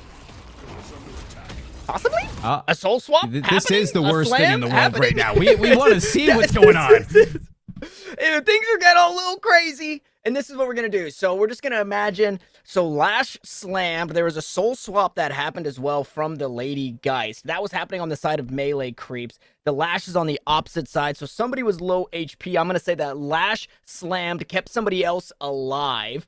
Death Slam was also used. So it was Ground Strike, Death Slam, Knock Up, I think underneath the Guardian. So Hydranation probably got 3 kills there. Melee Creeps probably got 2. And by the time we jump back in, we're going to be on board with Lady Geist, who eventually did die. Unfortunately, zipping back to a lane. I hope somebody wrote that down because that is the breakdown of predictions that I would not even put a bet down. We came back too soon. The Lady Geist is supposed to die and then come back. Still alive, though. DMB right underneath Walker. How are you still in this one? Now the healing right. Do you need to parry? No, you avoided in general. So you didn't even want to give the chance over to this Wraith.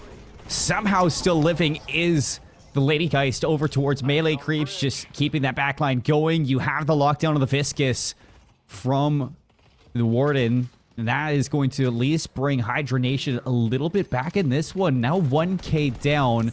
I'm taking a look over towards these objectives, and it looks like you're missing the tier 1 for melee creeps over towards York. You've lost tier 1 over to Park for Hydranation, but look at where Leffa is. He's hitting a gank over towards Broadway, trying to catch Cool Cheese off, and this 1v1 is not something that's been going well for Leffa in late. And it's not going to start now. No, I mean, drops the ultimate and gets a lot of damage, which is why the Shiv needs to be feared, but Cool Cheese not in execute range, so survives that one. And I'm wondering what Leffa is doing there in the first place, right? How do you get caught out? Maybe stealing camps. That is a question that'll never be known to us. Is Low Main now in a little bit of trouble? Ooh, beautiful cube there as the Guided Owl gets absolutely nothing. Low Main still just in the fray. Can't find a way out, but it took 4 people to do it. Look, prayers up for Low Main there. I mean, cubed into the telekinesis, into the death slam, and they threw everything at you. Last stand going to be pulled from the side of Hydranation. Hydration wants to get a little mixy on Broadway. The dance is coming to a swift end as Ivy is going to carry you away. Objective now in Broadway taken down. Guardian dropped. Looks like the Ivy did grab the bridge buff there, so at least melee creeps. You're losing objectives, but you're keeping up when it comes down to scaling. Ooh. Yeah, Axe steps on the trap there, silenced for a moment, but is going to be A-okay in this lane. Needs to be careful. No Death Slam available, but still 3 players lurking. Make 4 players really lurking in this Greenwich lane here for Hydranation. So if anybody oversteps their bounds, they might meet a swift demise. And it's actually Low Main who's setting this line of scrimmage here on this mid-bridge and is taking the fight right to Vegas. He's actually jumping forward. 3 players are here. Again, this is unbeknownst to them, but they need to be careful. Lasso gonna miss. Down half health now. You get cubed and jumping. That's some good combo coming out from your Viscous. Axe there assisting for Holiday. Urns dropped by Quig and returning now over towards York to see if you can help out DMB. As you're backed underneath, you got 3 members from both sides as well as Flick's gonna get here on this Lash. Lots of damage coming through from Kashi on this Mirage, but this is going to be a dangerous fight. You can already see the Viscous and the Holiday now after taking the Guardian over towards Greenwich. They want to assist in this as well. See if you can take this in numbers, but there goes Cool Cheese. Axe taking down DMB. Main damage away from melee creeps. Now the Ghoul Ball blocked off by Quig's wall, and you're separated. Flick jumping down. Low Main dead. Guardian's gonna be taken, and the trade comes down to kills, but the objective is what you're looking for if you're melee creeps. Yeah, and the fight's not done just yet, right underneath the Walker, Uptown Broadway. Hydration deep with Vegas here, getting some damage on the heroes, getting some damage on the Walker, and they're not backing away just yet. Charge shot gonna force Kashi back there. Not a very healthy Mirage, and the push continues on the opposite side. Cool Cheese trying to answer. Back shoulder charge lands. It's a light melee there, hoping to not be parried. We'll see if Leffa can sneak away from this one. No seismic impact going to be used here. Here comes the superhero landing, and it's back to safety for Cool Cheese. Cool Cheese is the initiator guy, not the get it done himself guy, and he knows his role, so he backs away understanding that a 1v1 that we won previously, it might be possible, but this time around, I'm going to wait, and I'll fight with my team. It's funny because Cool Cheese has been the player to not only initiate, but somehow escape. And you're just like, okay, like, how do you get that done, Cool Cheese? But it's been impressive to watch. DMB is going to grab the Walker over towards York, now looking to push even further, see if you can hunt down Average, or at least get away. It's a trade of his life, but I think you're okay with that.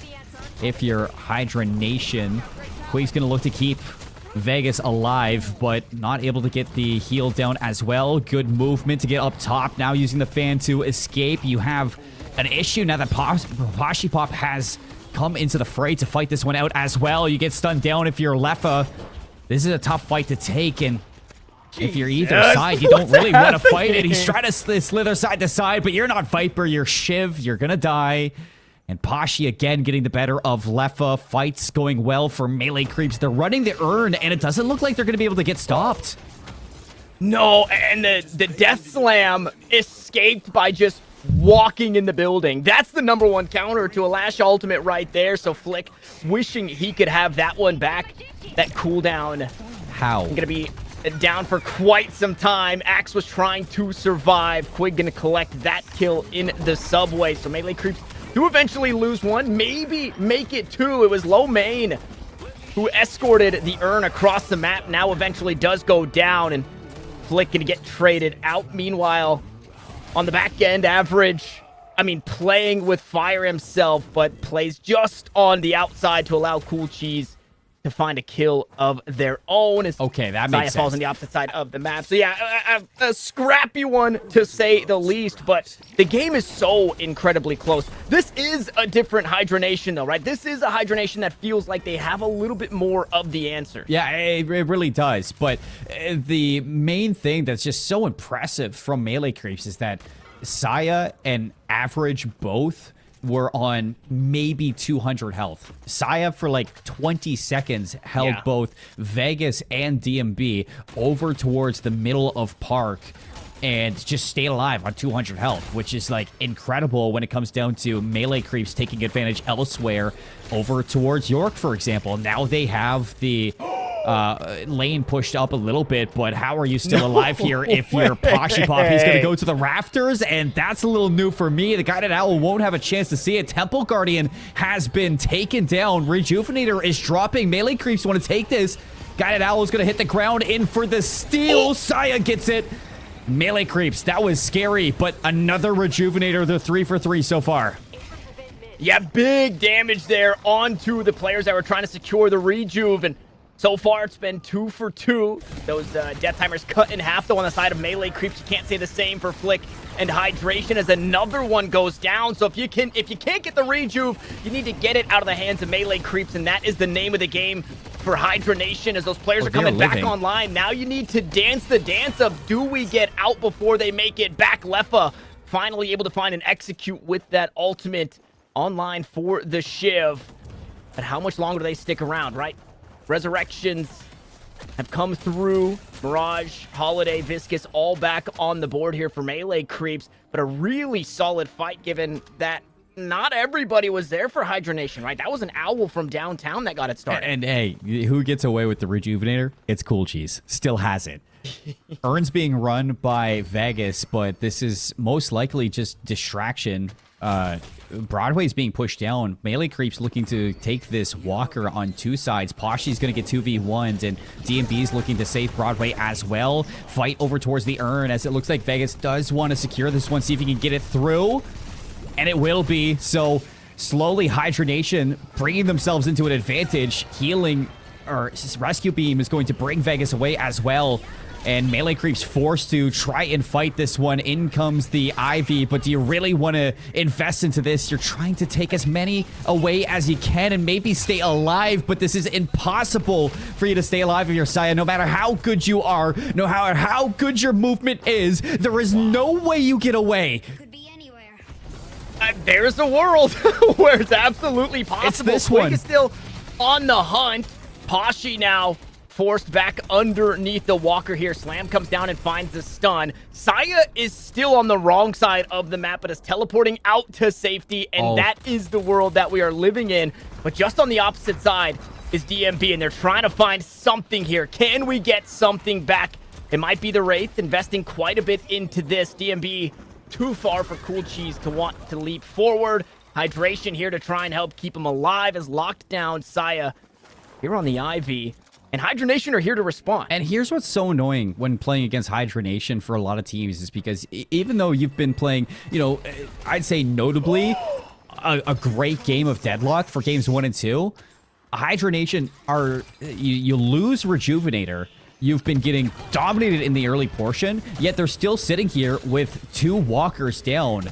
4 Melee Creeps, and you're still holding on to the majority of the objectives. So all in all, with a 11k soul lead and 2 Walkers off the board, you are still in the lead if you're Hydranation, even after losing the Rejuvenator. Yeah, and this was a game that was tied at 84,000 souls. Yeah, apiece it's blown just up moments ago, and it has blown. Oh, and that losing lane that was Leffa into Poshy Pop, well, we just saw that 1v1 on the minimap, and it went the way of Leffa. So now, Melee Creeps, they're running out of oxygen, right? And they are deep underwater as we hear the screams of the Viscous and Axe that does eventually go down. Hydranation, I mean, first to pull the trigger, and they just make good on their promises here in Game 2. It's a split push in towards Greenwich. They're going to try to get a Walker, but with numbers for Hydranation, they're just going to peel around and now overwhelm these players in a 5-on-3. No way you stay alive if you're low main. First to fall and quick. Last stand from Hydration is going to try to get into the mix to find the rest of them. Everybody from melee creeps just reeling to escape. Cool Cheese, 85 health, but somehow managing to stay alive for a moment longer. Leffa tracks him down, finishes it off, and Saya's gonna die as well. All three members overextend for a walker, but pay in blood for one objective. Now on the opposite side, Hydranation happy to go steal yours. Yeah, and Cool Cheese hit the team with a pirate software and just roached out immediately. Took to the skies with his ultimate and tried to get away and still died for it. That right there feels awful for melee creeps because not only did you not survive, you lost so much on it as well. You lost a little bit, then you got engaged on, got a little bit, then you lost some more, and now you're losing some more, right? This 11,000 soul lead just continuing to creep up. And Pashi extends over towards Park, grabs another walker, so you're only down one objective, but he's being trailed by two members. Is going to grab that TP or actually use the Traveler and just get right back to spawn. Urn's being ran by Hydranation right now, and melee creeps, they need to put focus on this. I mean, you're still down a considerable amount of souls for 20 minutes and 30 seconds into this game, and you don't want to be down anymore. This is where the snowball effect is going to happen for Hydranation. If they get this Urn, you're potentially looking at giving up this last walker as well as having your base broken. Well, and I mean, what does the fight look like now? Granted, this Urn fight would be a great spot to fight. If you're up down Broadway inside that building, Axe can maybe get a little more value on that Viscous. You're fighting up close and personal for Cool Cheese. But outside of that, right, if that doesn't come to fruition, there's a lot of weight on the shoulders of both Pashi and Average playing the Mirage and Lady Geist respectively because they have so much net worth, right? They need to get a whole lot done in these fights, but I would say they need to do it before the fight, right? This feels like... There doesn't even have to be a fight, Tanner, because, I mean, you're seeing it right now. This is all just distraction. I mean, you have heavy focus towards Broadway now from melee creeps. They have 3 players stacked here, and they almost have to stack here because if not, Vegas can go and sneak this Urn, but you're flooding the rest of the team over towards solo lanes, and you look at 3 members just on their own in Park, York, and Greenwich, and that's going to be where now Hydranation can look to hunt these members. Vegas just playing coy for the rest of the team to toy with the rest of melee creeps. Yeah, and Saya needs to be careful. Saya's off in that side lane with Leffa pushing this one slowly, so Uptown Park, that Shiv, I mean, just going to jump right on in and, I mean, take the question of being careful out of the equation here. Goes up top and doesn't quite find the execute. It's DMB allowed the kill. And now it's even worse, too, because Rejuvenator, Temple Guardian is here. You've lost Saya. You didn't even get Pashi Pop split to work out over towards York. You have to show some sort of presence on here if you want to maybe steal this one away, but no telekinesis for the Wraith. Still, DMB gonna chase away these members. Has to be careful not to be caught by the shoulder charge. Slowing Hex from the Axe. Has to pop the cube, though, as it looks like this is all just a ploy to get them into the lane and fight them head on impact. You know you can win with the more souls. And it is just a massacre in the middle of the map. Yeah, that it is. I mean, and that was a mid-boss fate without it being a real mid-boss fate. I don't think... There it is. Okay, there's the noise that it usually makes when everybody gets baited in. Instead, it was melee creep seeing Hydranation look to make this play, and Hydranation happy to take that fight against them. We'll see if there's a response. Saya's getting a little goofy. He's going to drop down the stone form right on top of it, and Saya steals the rejuve! Saya takes it away. That is the saving grace for melee creeps right there. Your chance to stay in this game number 2 is you talk about snowballs. That was the dagger. That would have been the game if Hydranation take that Rejuvenator. But that is 4 for 4 for rejuves that melee creeps has had so far in this match. Now gonna grab the Urn if you are Hydration. And see if you can possibly look to teamfight this again. But with the Rejuvenator still active on, what is that, 5 out of the 6 members of melee creeps, This is not an urn that you'd feel comfortable in taking because there is no fear for melee creeps to take that fight. Yeah, for the next few minutes, melee creeps allowed to make mistakes. However, melee creeps can run urn. That is true, yeah. Somebody can go ahead and get that bad boy going, and it's going to be Saya, the hero, with that rescue.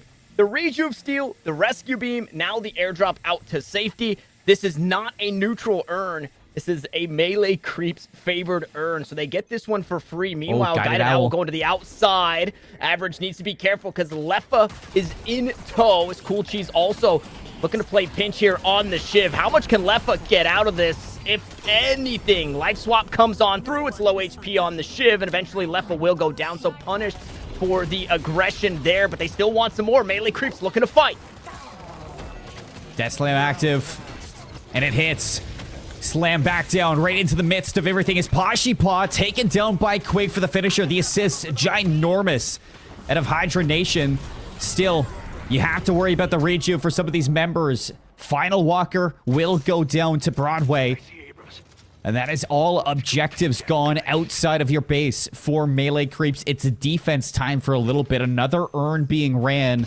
You will have members here. You do have the Seismic Slam as well as the Traveler, but Seismic Slam is what you're looking for a little bit of disruption here. Cool Cheese, do you even get a chance to use it? You don't. You're tracked down and killed.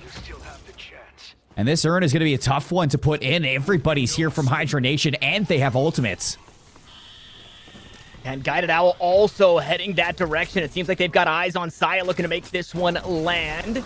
The bird goes wide. The urn isn't secured just yet. Stoneform to stay alive. Hydration taken low, but that last stand keeping him up right about half as he dodges and dips away. Will survive for a moment. Tosses out a flask of his own just to get some poke damage. And the urn has been picked up, and it's Hydranation looking to get it secured. It's Hydration looking to get it secured, and he's done just that. Flick gonna use that ground strike out to safety. Doesn't want to continue this fight. Instead, wants to turn around and pick up whoever's on the backside, and it's two players. Melee creeps erased almost immediately. Make it another as DMB goes down in response, but I mean, the fight is just still so favored for Hydranation. Cool Cheese and Saya can try their darndest to hang on to the base, and they'll be allowed to walk away as Hydranation manage the waves just a bit. And I mean, they've got pockets full. Yeah, this is what a near 25k soul lead looks like. No matter how many rejuvenators you get, no matter how many chances and team fights you have, and how well you played game one,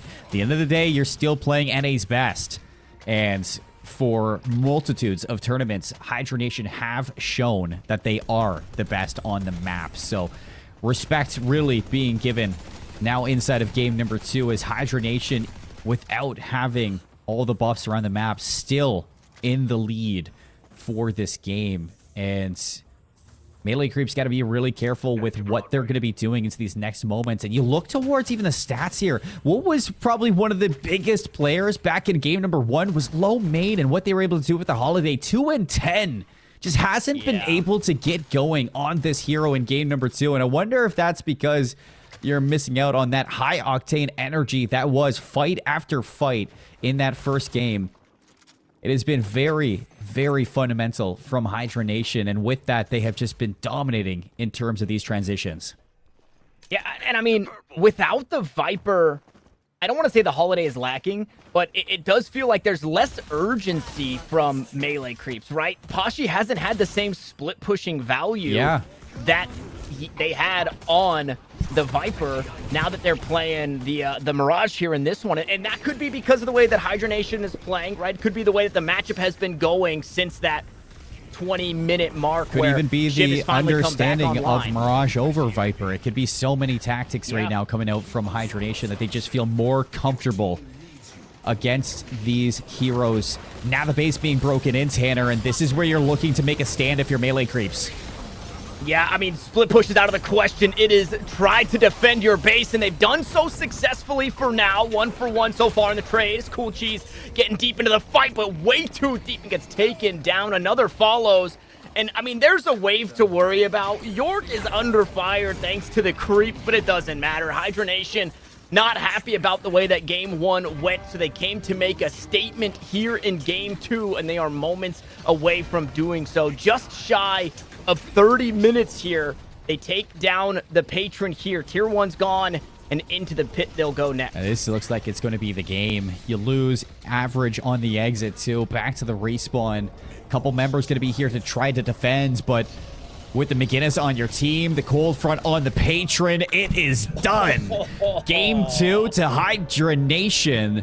They make it look easy as well. A 36k soul lead towards the end of it, and it was neck and neck for so long until the rejuve fights. It seemed like even though Hydranation were not getting the rejuvenators, they were still finding the kills on exit to bleed out every single tool that you had from melee creeps, sent back to the respawn over and over again. You didn't have the same success from Kashi and split pushes that we did see on the Viper in game number 1. The Mirage just couldn't get it done, and I think a lot of that was to hydration and the way that he was almost checking Kashi on those split pushes and taking the one-on-one. Lefo was even doing it too at times, and you would see that players were making sure that Kashi wasn't able to do that, taking that one-on-one, delaying those objectives from being taken. You didn't see as good a game from low main on this holiday. 2-11, just stats you don't like to see on a brand new hero that you excelled in back in game 1. And I think a big lacking presence from melee creeps was the ban of Mo and Krill. Hydranation targeting Cool Cheese, sending him over towards this Abrams,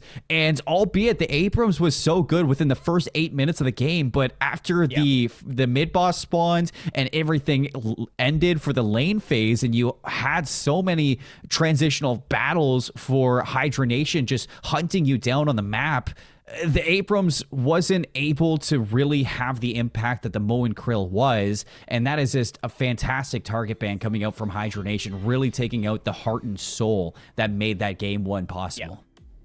Yeah, the initiation value that Cool Cheese got with the Warp Stone and the Mo and Krill was huge, which, you know, obviously, if we're seeing that, I'm sure melee creeps are feeling that. And we do have a third game ahead of us, fortunately. Thank you, melee creeps. They took game 1, and they've given us a game 3 here for the finals. And I would imagine maybe priorities change a little bit. Maybe less priority on that holiday, more priority on that Mo and Krill. Put Cool Cheese on something that they're comfortable playing and that they can get heaps of value. Because like you mentioned, the Abrams looked great in the early game, but unfortunately fell a little short in the late game, mid to late game, we'll say.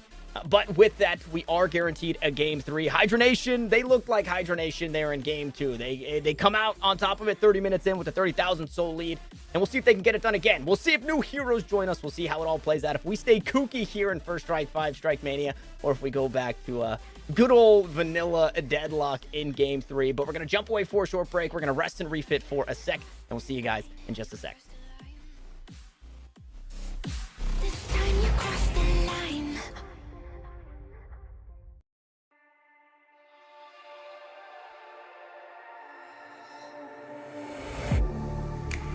Getting hype when I aim up, elevating that game up, stepping up to the competition. Only first place, and that's how I'm living. I'm with it till they digging up my grave, eating all the things up on my plate. Game face when I step up into place. I was born and when I watched me elevate.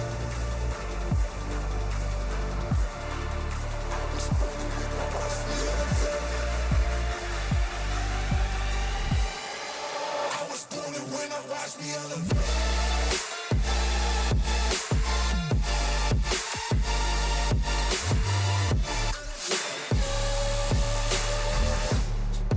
I was born to win, now watch me elevate.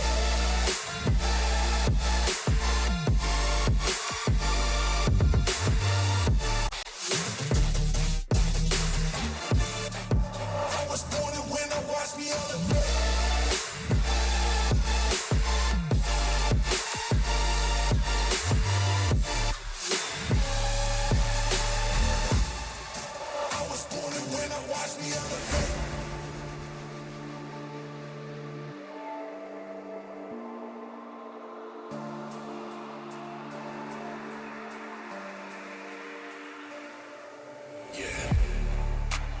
All in when I show up, whole place about to blow up.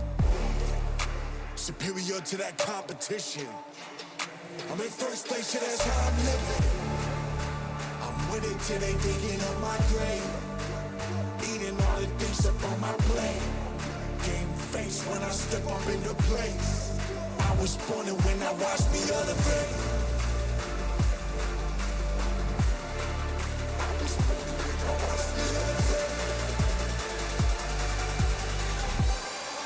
I was born and when I watched me elevate.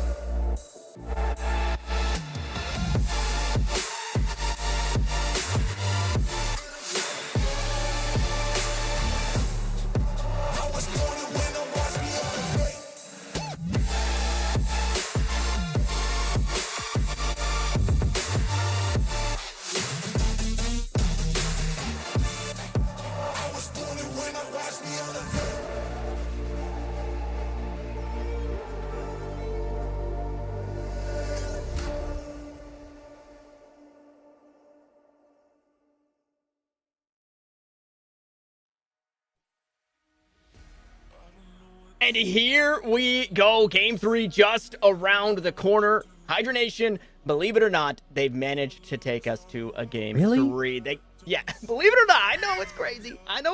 I know we're jumping into the unseen.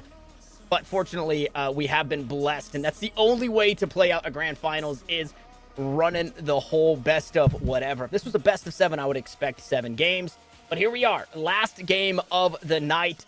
Melee Creeps, they've done what they do best. They have podiumed here in First Strike. And now Hydranation look to claim their first dub here. Their first Strike ring in First Strike 5 Strikemania. I will say I think Melee Creeps have overexceeded expectations, even taking that game number 1, because it wasn't like they took game number 1 and it was like a fluke. They took game number 1 and they had Hydranation backed into a corner for about 10 minutes. So that was impressive. But it's just, now can you mirror that and do it again? Melee Creeps, I wouldn't say we're making too many mistakes in game number 2. It just felt like they were lacking that extra little bit of damage that they had back in game number 1. I don't know if it's the loss of the Viper. I'm not going to put it on the loss of the Viper at all, because I feel like you plug and play Viper and Mirage and Poshy Pop should still be as hard a force to play against as it is in either side. But I will say for Melee Creeps, it just seemed like in a lot of those team fights, there was some micro decisions that just weren't adding up. Like in game number 1, it was flawless. You had the Mo and Krill just staying alive, making sure that you were comboing the most important player, catching Leffa off guard on rotations from lane to lane, and keeping Hydranation down a player throughout majority of that game. In game number 2, it was Hydranation really dictating where and when to take those fights, catching Melee Creeps off guard, and it just didn't seem like Melee Creeps were able to really get ahead of the play at all. They took Rejuvenator once, they exit the pool, they lose 5 out of the 6 members, and it's just Cool Cheese last alive with the rejuve. And I think that's Hydranation just showing like, okay, we can give up those buffs, but we're still going to take this lead. We're going to take your walkers and push you back into your base. You never really once sat there and looked at the map after the laning phase was done and said, yeah, Melee Creeps have control of the map. They have objectives. No, it was Hydranation the entire time. So for Melee Creeps going into this third game, it's definitely going to come down to a lot of this ban phase, maybe targeting a couple of those picks early on, now that you have the Amber Hand side, Tanner. And, if you can look towards, putting average back on that Infernus and making sure that you're really allowing for a lot of your power carries to go back into that power carry form, to battle against some of those members on transition, to have a little bit more of that power. Hell, maybe even prioritize the Mo and Krill this time and pick it early, because Cool Cheese just did not look the same on the Abrams. Yeah, and the initiator style, kind of the lockdown style, right? Paradox has been getting banned away. That's no question. Paradox is strong. The Mo and Krill looked really good. I think if you lose the Mo and Krill, you can't play the Paradox, and you're not feeling the Abrams. Cool Cheese has played a lot of Lash as well. That's been picked away a couple of times. So I'm wondering if maybe... I'm wondering what the priority change is for Melee Creeps coming into this next game. Assuming it looks like they are coming in with their first ban. So I do believe that they have selected not Melee Creeps. They're Melee Creeps. They've selected Amber Hand like we assumed. So first ban, they're going to have first pick. We'll see where that priority lies. I can't imagine I mean, hey, you're 50% on the holiday for low main, but I can't imagine we see it go as early as it did. Because I don't think it's a pick that first pick. Hydranation is. It was. Yeah, it was. I think it was first 2, right? It was Mirage Holiday. So I think we see less of that into this next. Here's a fun part. So melee creeps ban the Mirage. Get it out of here. DMB doesn't get to play that. Average is going to pick the Shiv after that for their first pick. But the ban from Hydranation is the Viper right off the get-go for this side. So Paradox is going to get picked, as well as Vindicta from the side of Hydranation. So without that Vindicta ban and prioritizing the Mirage ban, now you have given Vindicta over to Vegas, and Paradox is going to be played as well. This is red alert for melee creeps. What are we cooking? Yeah, this is an early Shiv. Obviously, Shiv is as strong as Shiv is, but to give over Vindicta, and I'm assuming Flick on Paradox. Flick has so many hours on Paradox. Oh, yeah. That is, I mean, that's potent. But we are seeing some interesting changes, right? The Infernus, we're back to the Infernus for melee creeps. That was really strong in game 1. We saw Average really pull away. The Lash is also picked up, and this leaves a world where I think they're going to get... No, that's it, actually. They don't get any more picks before the next ban. So unless Cool Cheese is playing that Lash, they're putting more emphasis on the Lash than the Mo and Krill, who was still available. They're giving the best heroes to these players. You've given Vegas the Vindicta, you've given Flick the Paradox, and now Hydration has the Warden. I mean, like, I don't even think they're kind of really thinking about what they're doing right now, is that they're leaving so much open for Hydranation to play some of their best heroes in this game number 3. And yes, you're going to have Average back on the Infernus. You have Lash now as well for your team. You get the Shiv away from Hydranation. It's still, where did these heroes fit on top of the Infernus, where we haven't yet seen them into the pool of melee creeps just yet. Now for the bans, you have to be really careful here if you are melee creeps, because I think Hydranation should go for that Mo and Krill ban again. It was just such an easy ban to take away. Instead, they're going to go for the Bebop ban, so Mo and Krill is on the table. And for melee creeps, what are you going to ban here? I mean, maybe you take away the Lady Geist. We haven't seen Yamato. I don't expect Yamato to get banned. Possibly a Kelvin ban. Maybe Kelvin a Viscous ban. I'm not really sure exactly where they're going to go, but they have to be very careful and almost target somebody here. Take somebody out of the equation here with a hero, and that's possibly where that Kelvin or McGinnis ban maybe onto Quig may come from. Yeah, the problem is you ban one, and they're going to pick the other, right? They're good on both. Yeah, exactly. So you ban the Kelvin, I would imagine, because the next pick is going to Hydranation after this next ban, I would imagine it's going to be, you ban Kelvin, pick up the McGinnis, ban McGinnis, pick up the Kelvin, other way around. It does look like, I'm gonna hold it here for a second. I'm gonna hold the line. Drum roll. I'm gonna hold the door. Drum roll, please. Unfortunately, chat doesn't know, but we do know that it is. All right, you can let them know. It's a Wraith ban, okay. It's not popping up here for us, but it's a Wraith ban, which I guess you picked away the Shiv, you ban away the Wraith. Maybe they're starting to target Leffa here, but there's just still so many options for Leffa. The 7 still available for Leffa. Lady Geist available. Leffa can play the Lady Geist. It's Yamato is even, Okay, you're getting crazy. No, we're not seeing a Haze. I'd like to see a Haze personally, but we're not seeing a Haze anytime soon. I was just throwing it out there. Maybe even a Yamato. I know, Yamato has been kind of played around, but there's the Geist pickup for the side of Hydranation. Sorry, I'm getting a little ahead of everybody, Tanner, but I'm just so excited to just close the chat, man.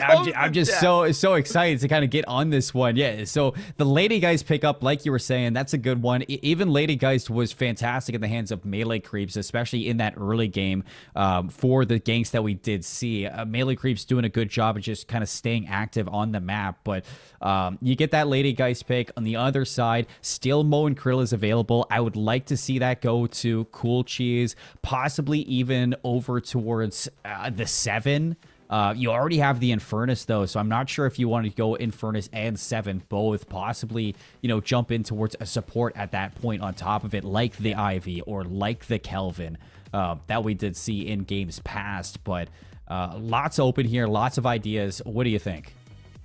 Yeah, okay, so I wasn't expecting, my guess wasn't immediately going to be that I think there's going to be a Viscous pickup, and wow, okay, here we're moving quick. Viscous scooped up by melee creeps. It's the Yamato. I'm pretty sure that's going in the hands of Leffa. I think we knew the way that the picks and bans played out, Yamato being scooped up, which means quite possibly a DMB Lady Geist. Actually, I want to get into this little mini game later. So we've got 1, 2, 3, 4, 5 picked up. So the last pick here coming out for melee creeps, I think is krill. Either a Mo and krill for cool cheese, or it's got to be something I think that Pashi is comfortable playing. I don't know what that is, unless Pashi's probably on the Shiv. Pashi most likely is going to be on the Shiv. Yeah. If I have to say anything. But like that Mo and krill was pivotal in game number 1. But what does low main play? That's kind of where it's like... Probably the Lash. I think Cool Cheese is the Lash player because he likes to play the initiator. True. And so if they do pick up the low main, then yeah, okay, so it is Holiday scooped up again. So we were right in reading it that this is a low main pick coming our direction. I want to play a quick minigame before we jump in. A minigame that's called how would you do it? The host would say, how well do you know? And then the crowd would say, Hydranation! And I want you to call it right now who's playing what. You don't have to call the lanes. Okay, just hear so obviously, first and foremost, Vegas is playing the Vindicta. Like, come on. Easy. Yeah, okay. Hydration, Warden. We're going to put it there. Leffa, Yamato. We're looking at the Lady Geist for DMB. Quig going to be on the Kelvin. Paradox on Flick, and that's it right there. Just settle it at that. It's going to be an easy pick for that side. I'm going to jump one further for melee creeps, too. Get ahead of you on this one. Lash. How well do you know your melee creeps? Melee creeps. Yeah, Cool Cheese picking up the Lash. McGinnis probably going over towards Axe. If I have no, probably Viscous back towards Axe. Saya's going to be on the McGinnis. Well, no. Okay. Go ahead. This is how well do I know melee creeps? Sure, you're right. I'm sorry. You're right. Not how well you know melee creeps. Average is going over towards that Infernus. You're probably putting low main on the Holiday. Shiv for Pashi Pop. Axe on the Viscous. And then Saya on the McGinnis. Or the flip only the two. Reason, yes, I think inverse, because now these are new players for us, right? Axe and low main are new players to this melee creep roster. Brayden, we're saying goodbye to Brayden and saying goodbye to OP or Op. Saya's been pretty well known to play a lot of Viscous whenever it's available, so I was surprised to see not only Saya kind of pushed into the heavy support role and Axe actually running that off support, the Viscous, the Paradox pick, stuff like that. So I would think, with Viscous and McGinnis being picked up here, that is going to be fun. But Saya also played the Warden in game number 1, so I really don't know where to go for that one. Wait, did Saya play Warden in game number 1? Saya did play the Warden in game number 1. Okay. So what was their support? They didn't have a support? They did have a support. The Viscous was played... No, the Viscous was for Vegas in game number 1. It was Cool Cheese on the Moan Krill, and it was Axe playing the McGinnis. So that's our answer right there. Okay, that makes sense. So it's going to be Saya playing the Viscous, and it's going to be Axe playing the McGinnis. There you have it. And that's how well we know our melee creeps. So let's go back over this one more time for the people at home that, we're all over the place in trying to guess this one. But we got Cool Cheese on the Lash, Average on the Infernus, Saya's going to pull out the Viscous, Axe on the McGinnis, Low Main, Holiday, and then Pashi Pop on the Shiv. On the other side, we got Leffa, Yamato, Hydration back on the Warden, Flick's going to pick up the Paradox, Quig, Kelvin, DMB, Lady Geist, and then Vegas on the Vindicta. That's that. Yeah. Now, I'm going to hold my thoughts. I'm going to hold my... Do you disagree? No, listen, I don't disagree. I just have the answer. I was just given the answer sheet, but I'm not going to ruin anything. We're going to see, because I agree with you going into this. Locked in, those were our I don't even know if I'm wrong. I haven't cheated. Because I said I said the close. I said, and that's how well we know our melee creeps, Hydranation. I did that, so I'm locked in with you. And now the game is getting ready to get started. It's game 3 just around the corner. We're kind of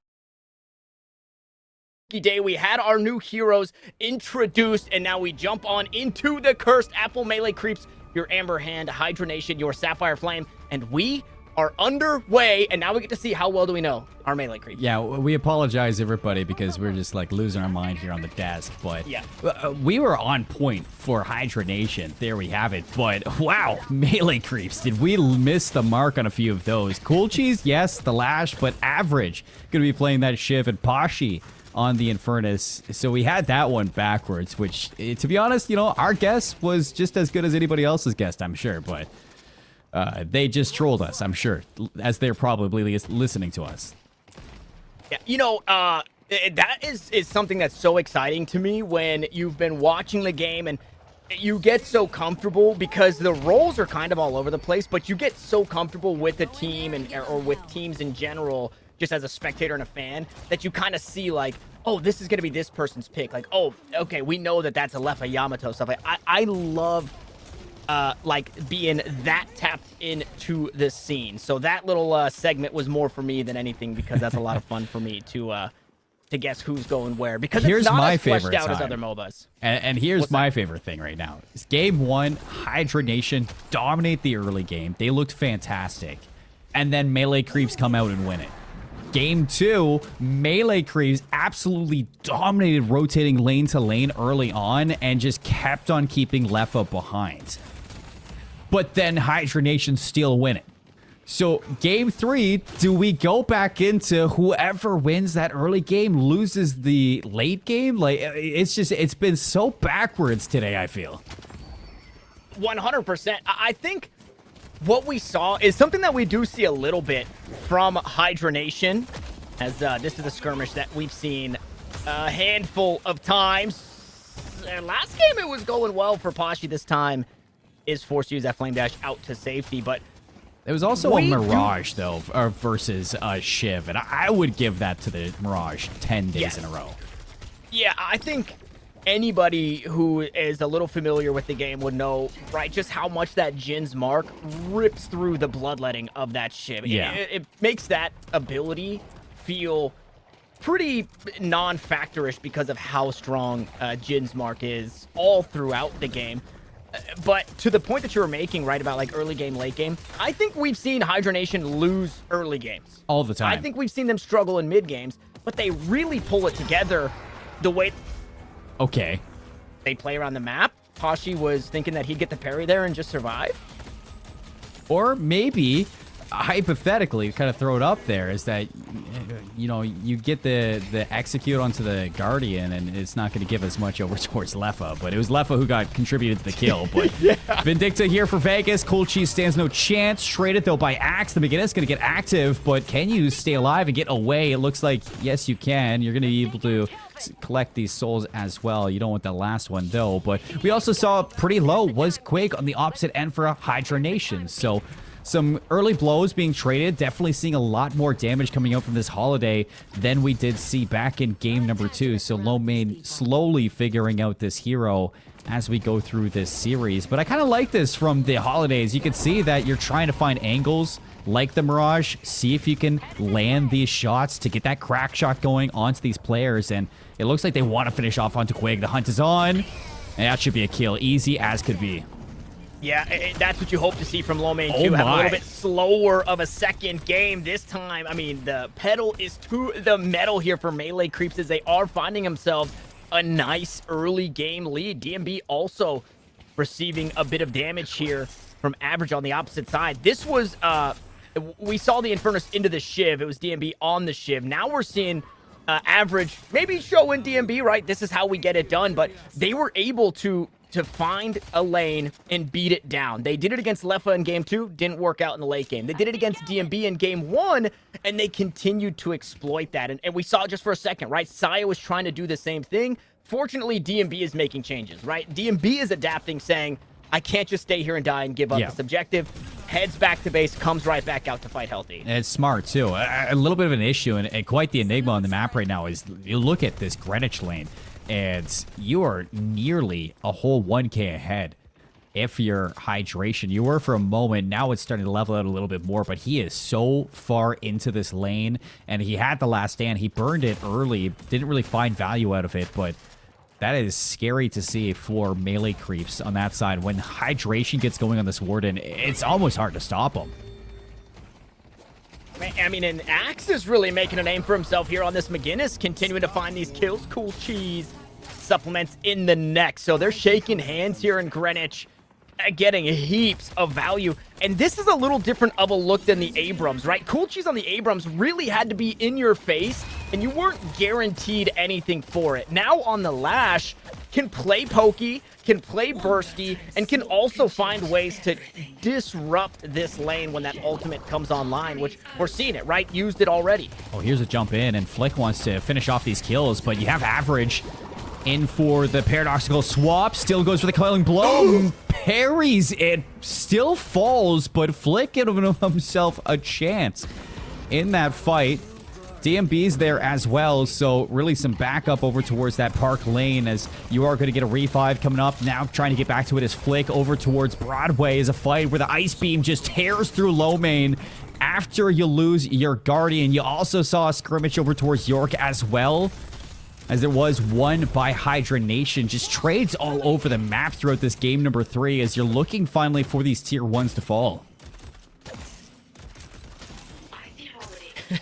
Oh, man. You can parry Shivolt? Am I dumb? I don't know. I don't know if that was a parry onto the Shivolt or if, it was just a little too fast for me to tell. I really didn't see the answer to that. Maybe it was a melee after the fact, but yeah, somebody in chat is going to have to let us know. If not, today I learned. To me. Yes, exactly. Yeah, learning has occurred. If that is the case, unfortunately, that lane that seemed so strong between Axe and Cool Cheese, they are on the receiving end of a death. Saya looking to get aggressive here, flick into the back lines. DMB trying to supplement as AVG dashes on through, is able to find that extra damage that Saya needed to secure that kill. Now Flick still trying to escape, finds a good swap here, and low main dies again here. The support players in Quig, the support players in Flick finding kills onto this holiday, and Saya's way too deep and gives up way too much. An assassination kill for Vegas means pockets are full once more. Yeah, we apologize everybody for the skipping. I'm sure that we got prod behind the scene just fixing this as quick, Cmoore's fault. That's quick why he's as apologizing. possible. Axe is going to be taken down. There's Yamato for Lefa's, one of the best heroes in the game, just being showcased right now, finding a second one of the Cool Cheese. And with the transition into the ultimate, this is going to be terrifying if you are a fan of melee creep. Still going to take down Hydration, and Lefa possibly burning. Stays alive, even gets the healing right off, but now for Axe. Gonna try to get this one down. You saw the parry come out from Lefa, but didn't even go for the melee. You knew that if you're Axe, you're better than that. One thing that was surprising was Holiday getting caught there, low main, getting caught in the paradoxical swap, chasing down the full HP Paradox. I mean, that is just a hero that you just don't chase in that situation. I mean, there's a reason why Paradox has just been getting banned. Just because literally one of the best kits in Deadlock. Yeah, it really is. That is the anti-chase hero once you put that wall up and then you get plopped on the wrong side of it with that paradoxical swap. But, I mean, how good have the skirmishes been? Back and forth. We say back and forth a lot on the desk, but this feels so incredibly back and forth. Unfortunately for Kashi, getting locked inside all on their lonesome, Saya couldn't even help out here. There's that swap that puts you on the wrong side of the battlefield, but that goo ball maybe allows Saya to stay alive, is still dancing around and flirting with the idea of fighting here, but is all alone for so terribly long. There's nobody close. The Guardian is so low. Saya will eventually go down, and I mean, you got to take that goo ball to safety, man. You really, you do, but you don't. I mean, look at the trades across the map. Is that was 3 players just stuck on Park for so long that the York Guardian's going to fall, the Greenwich Guardian's going to fall as well. And that is a 2-objective trade for just a 1 objective over towards Park. So this is great. And now with full HP over towards Average, he's going to look to trace down the rest of these kills. Quig on the run. Can you get away here? I mean, you are going to be able to take to the skies on your ice path, but you got 15 HP, and you got the rest of this team chasing you down. So it looks like Quig's going to be able to live to tell the tale, but I mean, all in all, Melee Creeps understanding where to trade off of that park loss. Yeah, and you know, I feel like Hydranation made the right call because you were calling out. You were saying, well, they invested a lot on the right side of the map and they're losing on the left side. The Guardian was still up when you said that, and 2 players had rotated over to try and stop them. The issue with that play was the 2 players that went over there were not strong enough to stop that push. So Hydranation, I feel like the response was the correct one. They just sent the wrong firepower that way. Unfortunately, they were shooting blank. Have a 6K lead right now in Souls. So, like, happily, some of these members are going to be trying to take these one-on-ones. I mean, you got 10K both on your Shiv and your Lash. I mean, Cool Cheese is definitely going to be looking to get active. And, I mean, this holiday pick has looked a lot better now inside of game 2. So trying to stay around the map, rotate accordingly, try to catch some players off guard. Quake's going to return an urn as well. So there's Hydranation's way back into the soul exchange, but Saya's going to go down there. The assist coming out from the Vindicta. Still, Vegas is going to fall. As you can see, the Infernus inside this frozen shelter, just looking to stay alive now, dealing such hurt with this burn. Can you finish off Hydration too? No, you can't. Gets pretty close to it, but now it's Axe trying to get it done. Will find that kill, but it's just Trade Central on the map. Yeah, back and forth they go. The most heartbreaking part about that is because when you look at it, even Steven, a couple people died on one side, a couple people died on the other side. That urn was ran by Axe, and it was secured by Quig. That was heartbreaking because you said it in the moment, right? That soul lead completely disappeared, and now Hydranation are continuing to find picks. So that fight that went back and forth with the urn that you lost, it just got so much worse because Average and Cool Cheese died on the backside. And that lead that you had for a little bit was truly short-lived, as Hydranation are back into it. Low health on both the Greenwich as well as York tier 1 Guardians for Melee Creep. So I imagine Hydranation are going to look to finish off those objectives pretty soon. On the opposite side, Axe is in a little bit of danger here. Asaya is in a little bit of danger, as you can see that DMB is going to rotate over to assist Quake. And it looks like Saya is just going to give this one up. A group up towards lane 2 in Greenwich. 3 members, and now Holiday rotating over as well. See if you can catch Vegas off guard, possibly. Anybody who farms these camps is insane to me. I feel like they do so much damage, and they take so long to do, but... Sometimes people just go for one at a time. I see. Get back to it one at a time. Get back to it. Speaking of one at a time, Yoint. That's what Paradox does. Yep, finds the Paradoxical swap, able to spin him around. Cool Cheese was looking for some sort of disengage there, but the Death Slam doesn't find too much, and God, that's why you put Vegas on the Vindicta from downtown is happy to take the extra souls with the assassination. Walker's going to be traded, though, for the objective. And it looks like Flick wants to possibly finish this one off. Average happy to tango, but another wall goes up. The time wall will be enough to save you. Slowing Hex, and no, Flick goes down. That's some good peel coming out from Axe. Now you're in for a fight here with Hydration on one side and Vegas on the other, and you just cannot stop this Vindicta.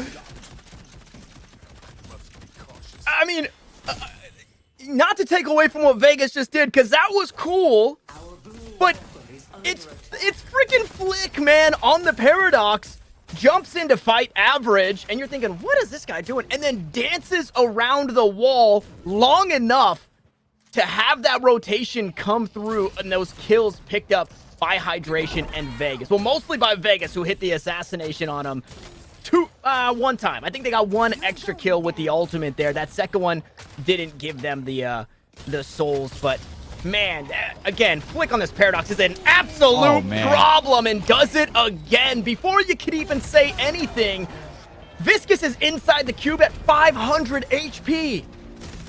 I feel like Melee Creep's got to pump the brakes on some of these split pushes that they're doing. Yes, because Hydranation are just chipping away at their objectives. Now, this should be a walker gone. You don't want to be caught here. Slowing Hex. And, oh, I love that Death Slam. That's going to be so much damage with the Frozen Shelter. Looking to keep them topped off. Slows the roll and the damage that's going to come. Seal Hydration falls. Lots of HP for Average to still track them down with the Killing Blow, and Quig not going to be able to escape. So, all things considered, you finally catch a break. A little bit of a reprieve off of this one. You're only down 4k souls. Low main's going to get dropped over towards Park. And a little bit of a separation here from Vegas, who is going to take to the sky. But Poshipop's just around the corner. Do you want to fight this one? It doesn't seem like you do. DMB pushed up in lane 2. Greenwich might be the eyes right here to take down this Lady Geist. A concussive combustion is available. We'll see how much is invested here, how much is even needed. Oh. The Acme Anvil knocks DMB out of the sky, Roadrunner style, but does make it out alive. Vegas shots from that museum just enough to say, hey, I'm here. If anything pops off, you know I've got this assassination on deck. So everybody backs away from that one. Urn now in the hands of Quig. Is going to run it this time and hopefully secure it as well. Hopefully for Hydranation, not for me. I don't care. I would push Broadway here if I was Poshi and low main, but instead they're going to try to catch Vegas off guard, and they do. So with that, they have a very far pressed lane over towards Broadway. And this is where you might look towards getting another Walker. Paradoxical swap onto Average. He's in trouble. Turning around is Hydration, who is just cleaning up house when it comes down to the damage that this Warden pumps out. Will it be enough to just keep this Walker alive? Having Axe here as the McGinnis, as Flick's going to try to finish it. Jumping all the way up top. Walker is down. Axe in trouble, surrounded. And this is going to be a little bit of a dance as you have traded Walkers. 2 Walkers down on both sides. Low main starting to put this Holiday to use, and a Warp Stone from DMB looking to track them down, but this is an elusive Holiday if I've ever seen it. Still gonna die though, and it's who else but Vindicta get the revenge. Yeah, and I think another assassination, right? Vegas has got so much, the wherewithal to make sure that you're using, I mean, that's what a Vindicta player does, right? Make sure you're using that ultimate to find these kills to bolster that net worth. Now the rejuve is coming down. It looks like quite possibly we're playing inside the pit. It's going to be secured. Hydranation scoop that one up, and then that's just the cherry on top. Saya and Average go down behind it. And an 8,000 soul lead catches us in a pause. I think Mom might be disrupting once more. But it's a second to where... Okay, never mind. There was Pashi actually... Had an FOV issue, so... I see. Gonna reconnect. That happens sometimes. That happens sometimes. You know, things are still getting tweaked a little bit here and there, but I think that, you know, Hydranation are just looking a lot better when it comes down to recognizing the weaknesses across the map. And there's so many times, especially now that Hydration is up to 22k souls, 9 kills, 10 assists. It's just, it feels like Hydration can solo anyone on the side of melee creeps. And that's just what Warden does sometimes, even with the nerf towards his ultimate. That last stand still does so much to cause an issue in those one-on-ones, sometimes even 1v2s, especially when you have, you know, teammates not too far away to rotate with you. And that's what Hydranation have been doing. It's just rotating accordingly, getting players low. Vegas has been assassinating them. And there was a short lead for melee creeps, but it was just quickly turned around after melee creeps just get a little stagnant and find themselves in situations where they think they can fight, but realistically they are just surrounded by Hydranation players. And this is the first time that we've seen Hydranation have the Rejuvenator in all 3 games.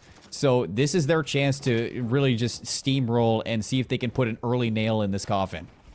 Yeah, I love that you said stagnant, because I feel like melee creeps have both set a pace that is opposite of stagnant, but have also been stagnant in another way, right? And I'm going to explain where...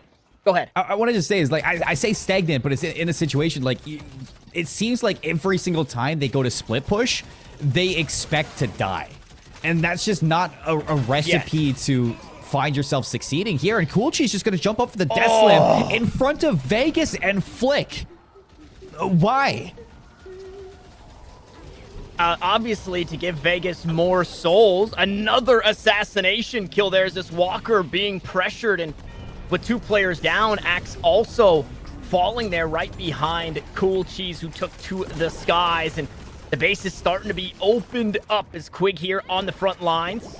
Earn picked up to go get secured. Hydranation are saying, left, but we don't need you in this one, man. We can go ahead and take care of this on our own. The base Guardian starting to be pressured. Average gonna head back to the base. Pashi also not in the best ways here. I mean, no assassination needed. So much damage from the shots alone. Vegas just ripping through this front line that is the melee creeps, are just hoping to hang on to their base. There's a few things that when you play Hydranation that you seem like you have to do, and banning this Vindicta just seems like a must at times. Cool Cheese is going to leave their base for 1.2 seconds and die, as the Paradoxical swap is going to be available pretty soon for Flake, or actually it was just used for Flake previously. Patron's going to go down, and you're in a situation for Hydranation. You're 38k ahead of melee creeps. This is looking to be it. Everybody's going to back up for a second. Quake's going to set up for the Urn fight. As soon as this Urn fight does happen, it's going to be Hydranation feeling good enough to take this head on, steamroll past melee creeps, and look to finish this game.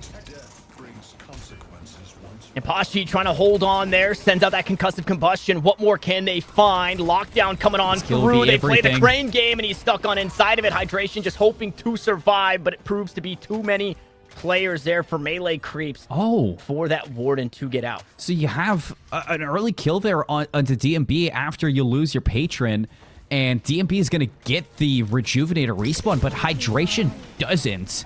So you can see there, now that Rejuvenator is done, you're going to have a couple more minutes until the next one does arrive, and that's where melee creeps need to start looking towards this map, farm their camp, see if they can get some souls back, and try to delay this urn as long as possible for them to try to equalize in terms of items, and then make a play for that Rejuvenator. I'm not saying you gotta steal that Rejuvenator again if you're Saya, but you do need to make a play for one of these 2 objectives, whether it's gonna be the urn or the Rejuvenator, to re-spark a pulse into this game. I don't know if that's a visual bug or if Infernus was sitting on 2 bullets, if Pashi was hanging out with 2 bullets. If so, that just goes to show like where the mind is that... Okay, I think it was just a visual bug. Yeah, never mind. probably. I was going to say something. I was going to try and turn it into something more than it was, but I'm going to go ahead and hold that thought. I was ready for you to cook.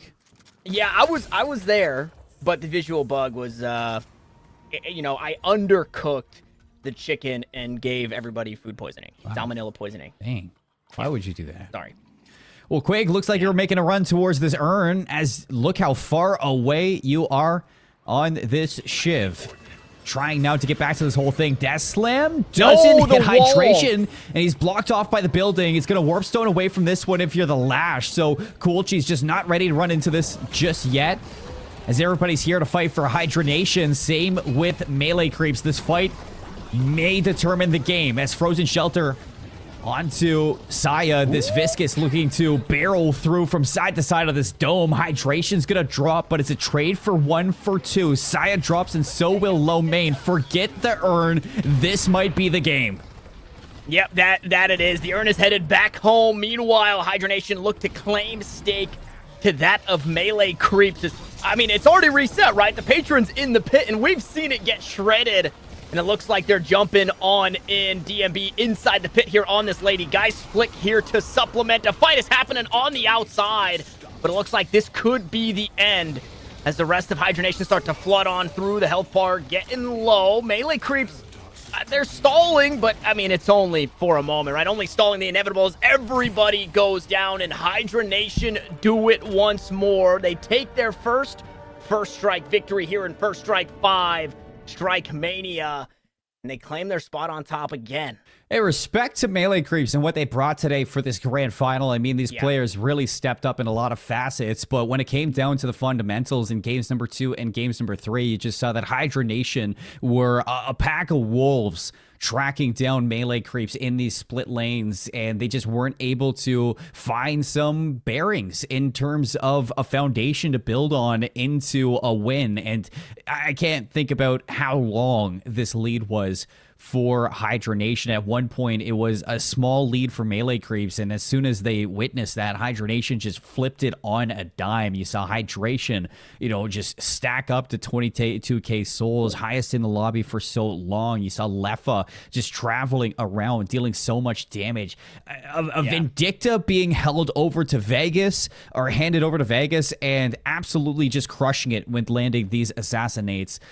Melee creeps did everything they could, but when you go into game number 3 and you hand over the literal, I'd say, I don't want to say one trace, but some of the best heroes that we see these players play on, right on a silver platter, they're going to take it and they're going to run with it. And we saw that so many times in this third game, and not a lot of teams have been able to take a Hydranation to a third game in the first place. So I think for melee creeps, that is just a really good thing to take away from this game, is that there's been a lot of changes in the holidays to NA Deadlock, and these teams that we're going to be looking at. I mean, Llama Lords yesterday weren't able to put up as big a fight as they did in the past with their new roster. TF2 Boomers in the grand finals of Deadlock Fight Night weren't able to take Hydranation to a game number 3, and Melee Creeps did what they could not. So really putting themselves on the map with this new patch of Deadlock, with new heroes to play for. This game's about to level up again. Absolutely. I want to touch on that point that you made about the picks, because I think there probably isn't another hero roster. If I had to put together a hero roster of, hey, put Hydranation in there, assign heroes to each player, that's what it is. What I would do, yeah, for the most part. That's basically what I would piece together for the squad. And I really want to circle back, because game 2 was a loss for Melee Creeps, but it was a 30-minute loss.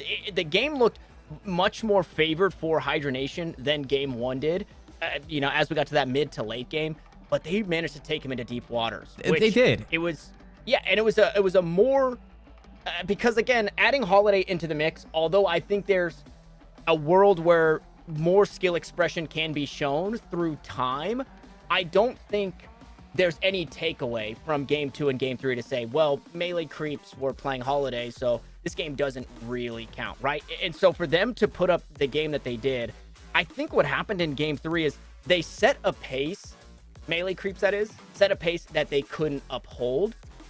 And then to your stagnant point, we hadn't seen Paradox for the entire series.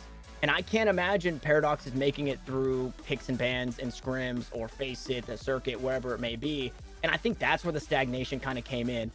Falling asleep when a Paradox is on the server, because I think every time that we went from lane to lane, if Flick was in it, somebody was getting swapped. Yeah, right? and that's just something you can't have happen if you're Hydranation or if you're Melee Creeps in that situation. Is this, like, you have to recognize that you can't go into autopilot mode and say, this has been working with us for games 1 and 2. We've been split pushing, and maybe Pashi will die here and there from split pushing, but it just seemed like every single time that you were running to split push in game number 3, you were walking to your death. And there were moments there where Hydranation were even rotating fast enough to stop the objective from going down. So having Flick on that Paradox definitely looks like an issue that you want to solve in terms of pick bans for the future up against Hydranation. Vegas on that Vindicta early on wasn't like the craziest thing, but later on it just seemed like every single assassinate shot landed. And even towards the end, I mean, we saw a shot on low main in their spawn, and it did 3/4 of their health. So Hydranation had the picture perfect, I'd say, pick ban that they wanted to get for that game number 3. And Melee Creeps need to understand that, they lost this game when it came down to the pick phase, because they let some heavy hitters over towards Hydranation. And I don't mind the Holiday pick. I mean, it definitely seems like Low Main wants to add this to the arsenal, but I'm just not convinced that you're going to take a hero that comes out with, maybe not a lot of changes after the hero labs, and then you're going to excel at it enough to take down Hydranation. It's definitely a Hail Mary throw to just add that in so soon. to a competitive setting like this. But hey, we're testing barriers, and I like to see some changes coming through the meta with additions to new heroes. The Viper getting banned as well. It was fun to see Kashi play on that. But for this match in general, I think, you know, melee creeps did everything that I could see them possibly doing. But game number 2 ultimately boiled down to, it was a 30-minute game because Saya stole the Rejuvenator. And then game number 3 went fast because it was autopilot mode for some of them, and they were getting caught rotating into lanes that they had no business being in.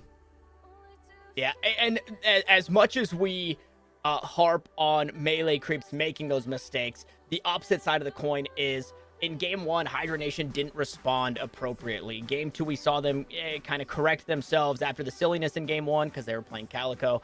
Game 2, a little bit more serious. Game 3, they were making the appropriate corrections around the map to deal with.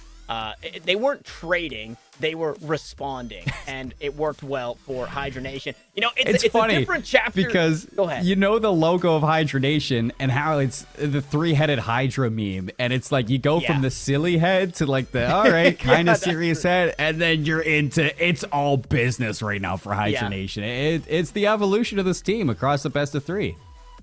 Yeah, it really was an evolution, and today started a new chapter for us, right? Today started a chapter of there's 4 new heroes. We'll see if Sinclair gets shored up and can be played eventually, and we'll see how they fit the script. And then we'll see if Calico sees any changes or any updates, nerfs, buffs. Definitely not nerfs. Need some buffs on Calico. See that to see that hero in gameplay. A new chapter, however, the same story being told. Cmoore. It's Hydranation out on top, so they've secured themselves a crisp Ben Franklin, and they've got themselves a spot in First Strike 6, license to strike. And Leaf was asking, Cmoore, are you making these names? What's going on here? Hey.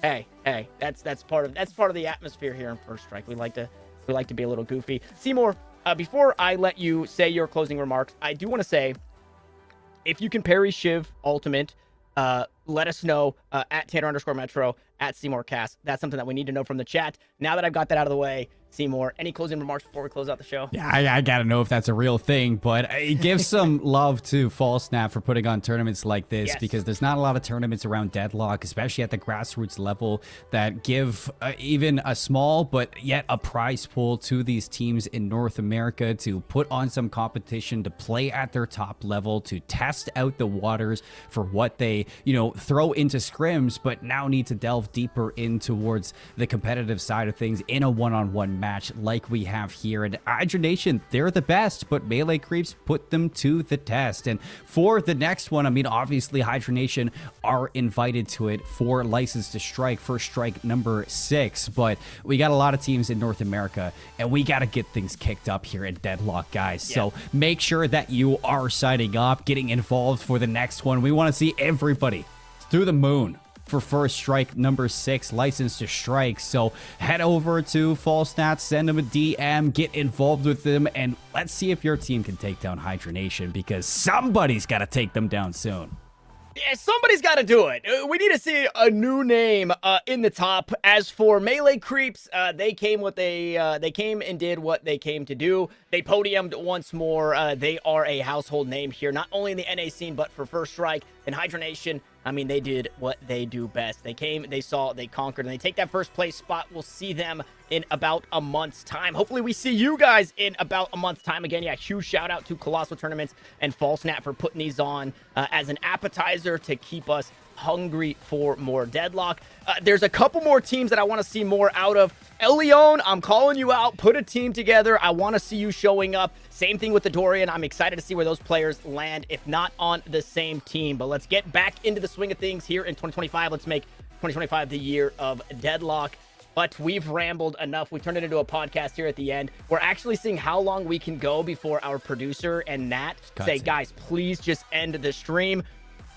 We're going to do that now. I'll pretend that they messaged us in the chat here. So on behalf of everybody here at First Strike and Colossal Tournaments, we want to thank the players for playing, the watchers for watching, and we will see you guys in the next one.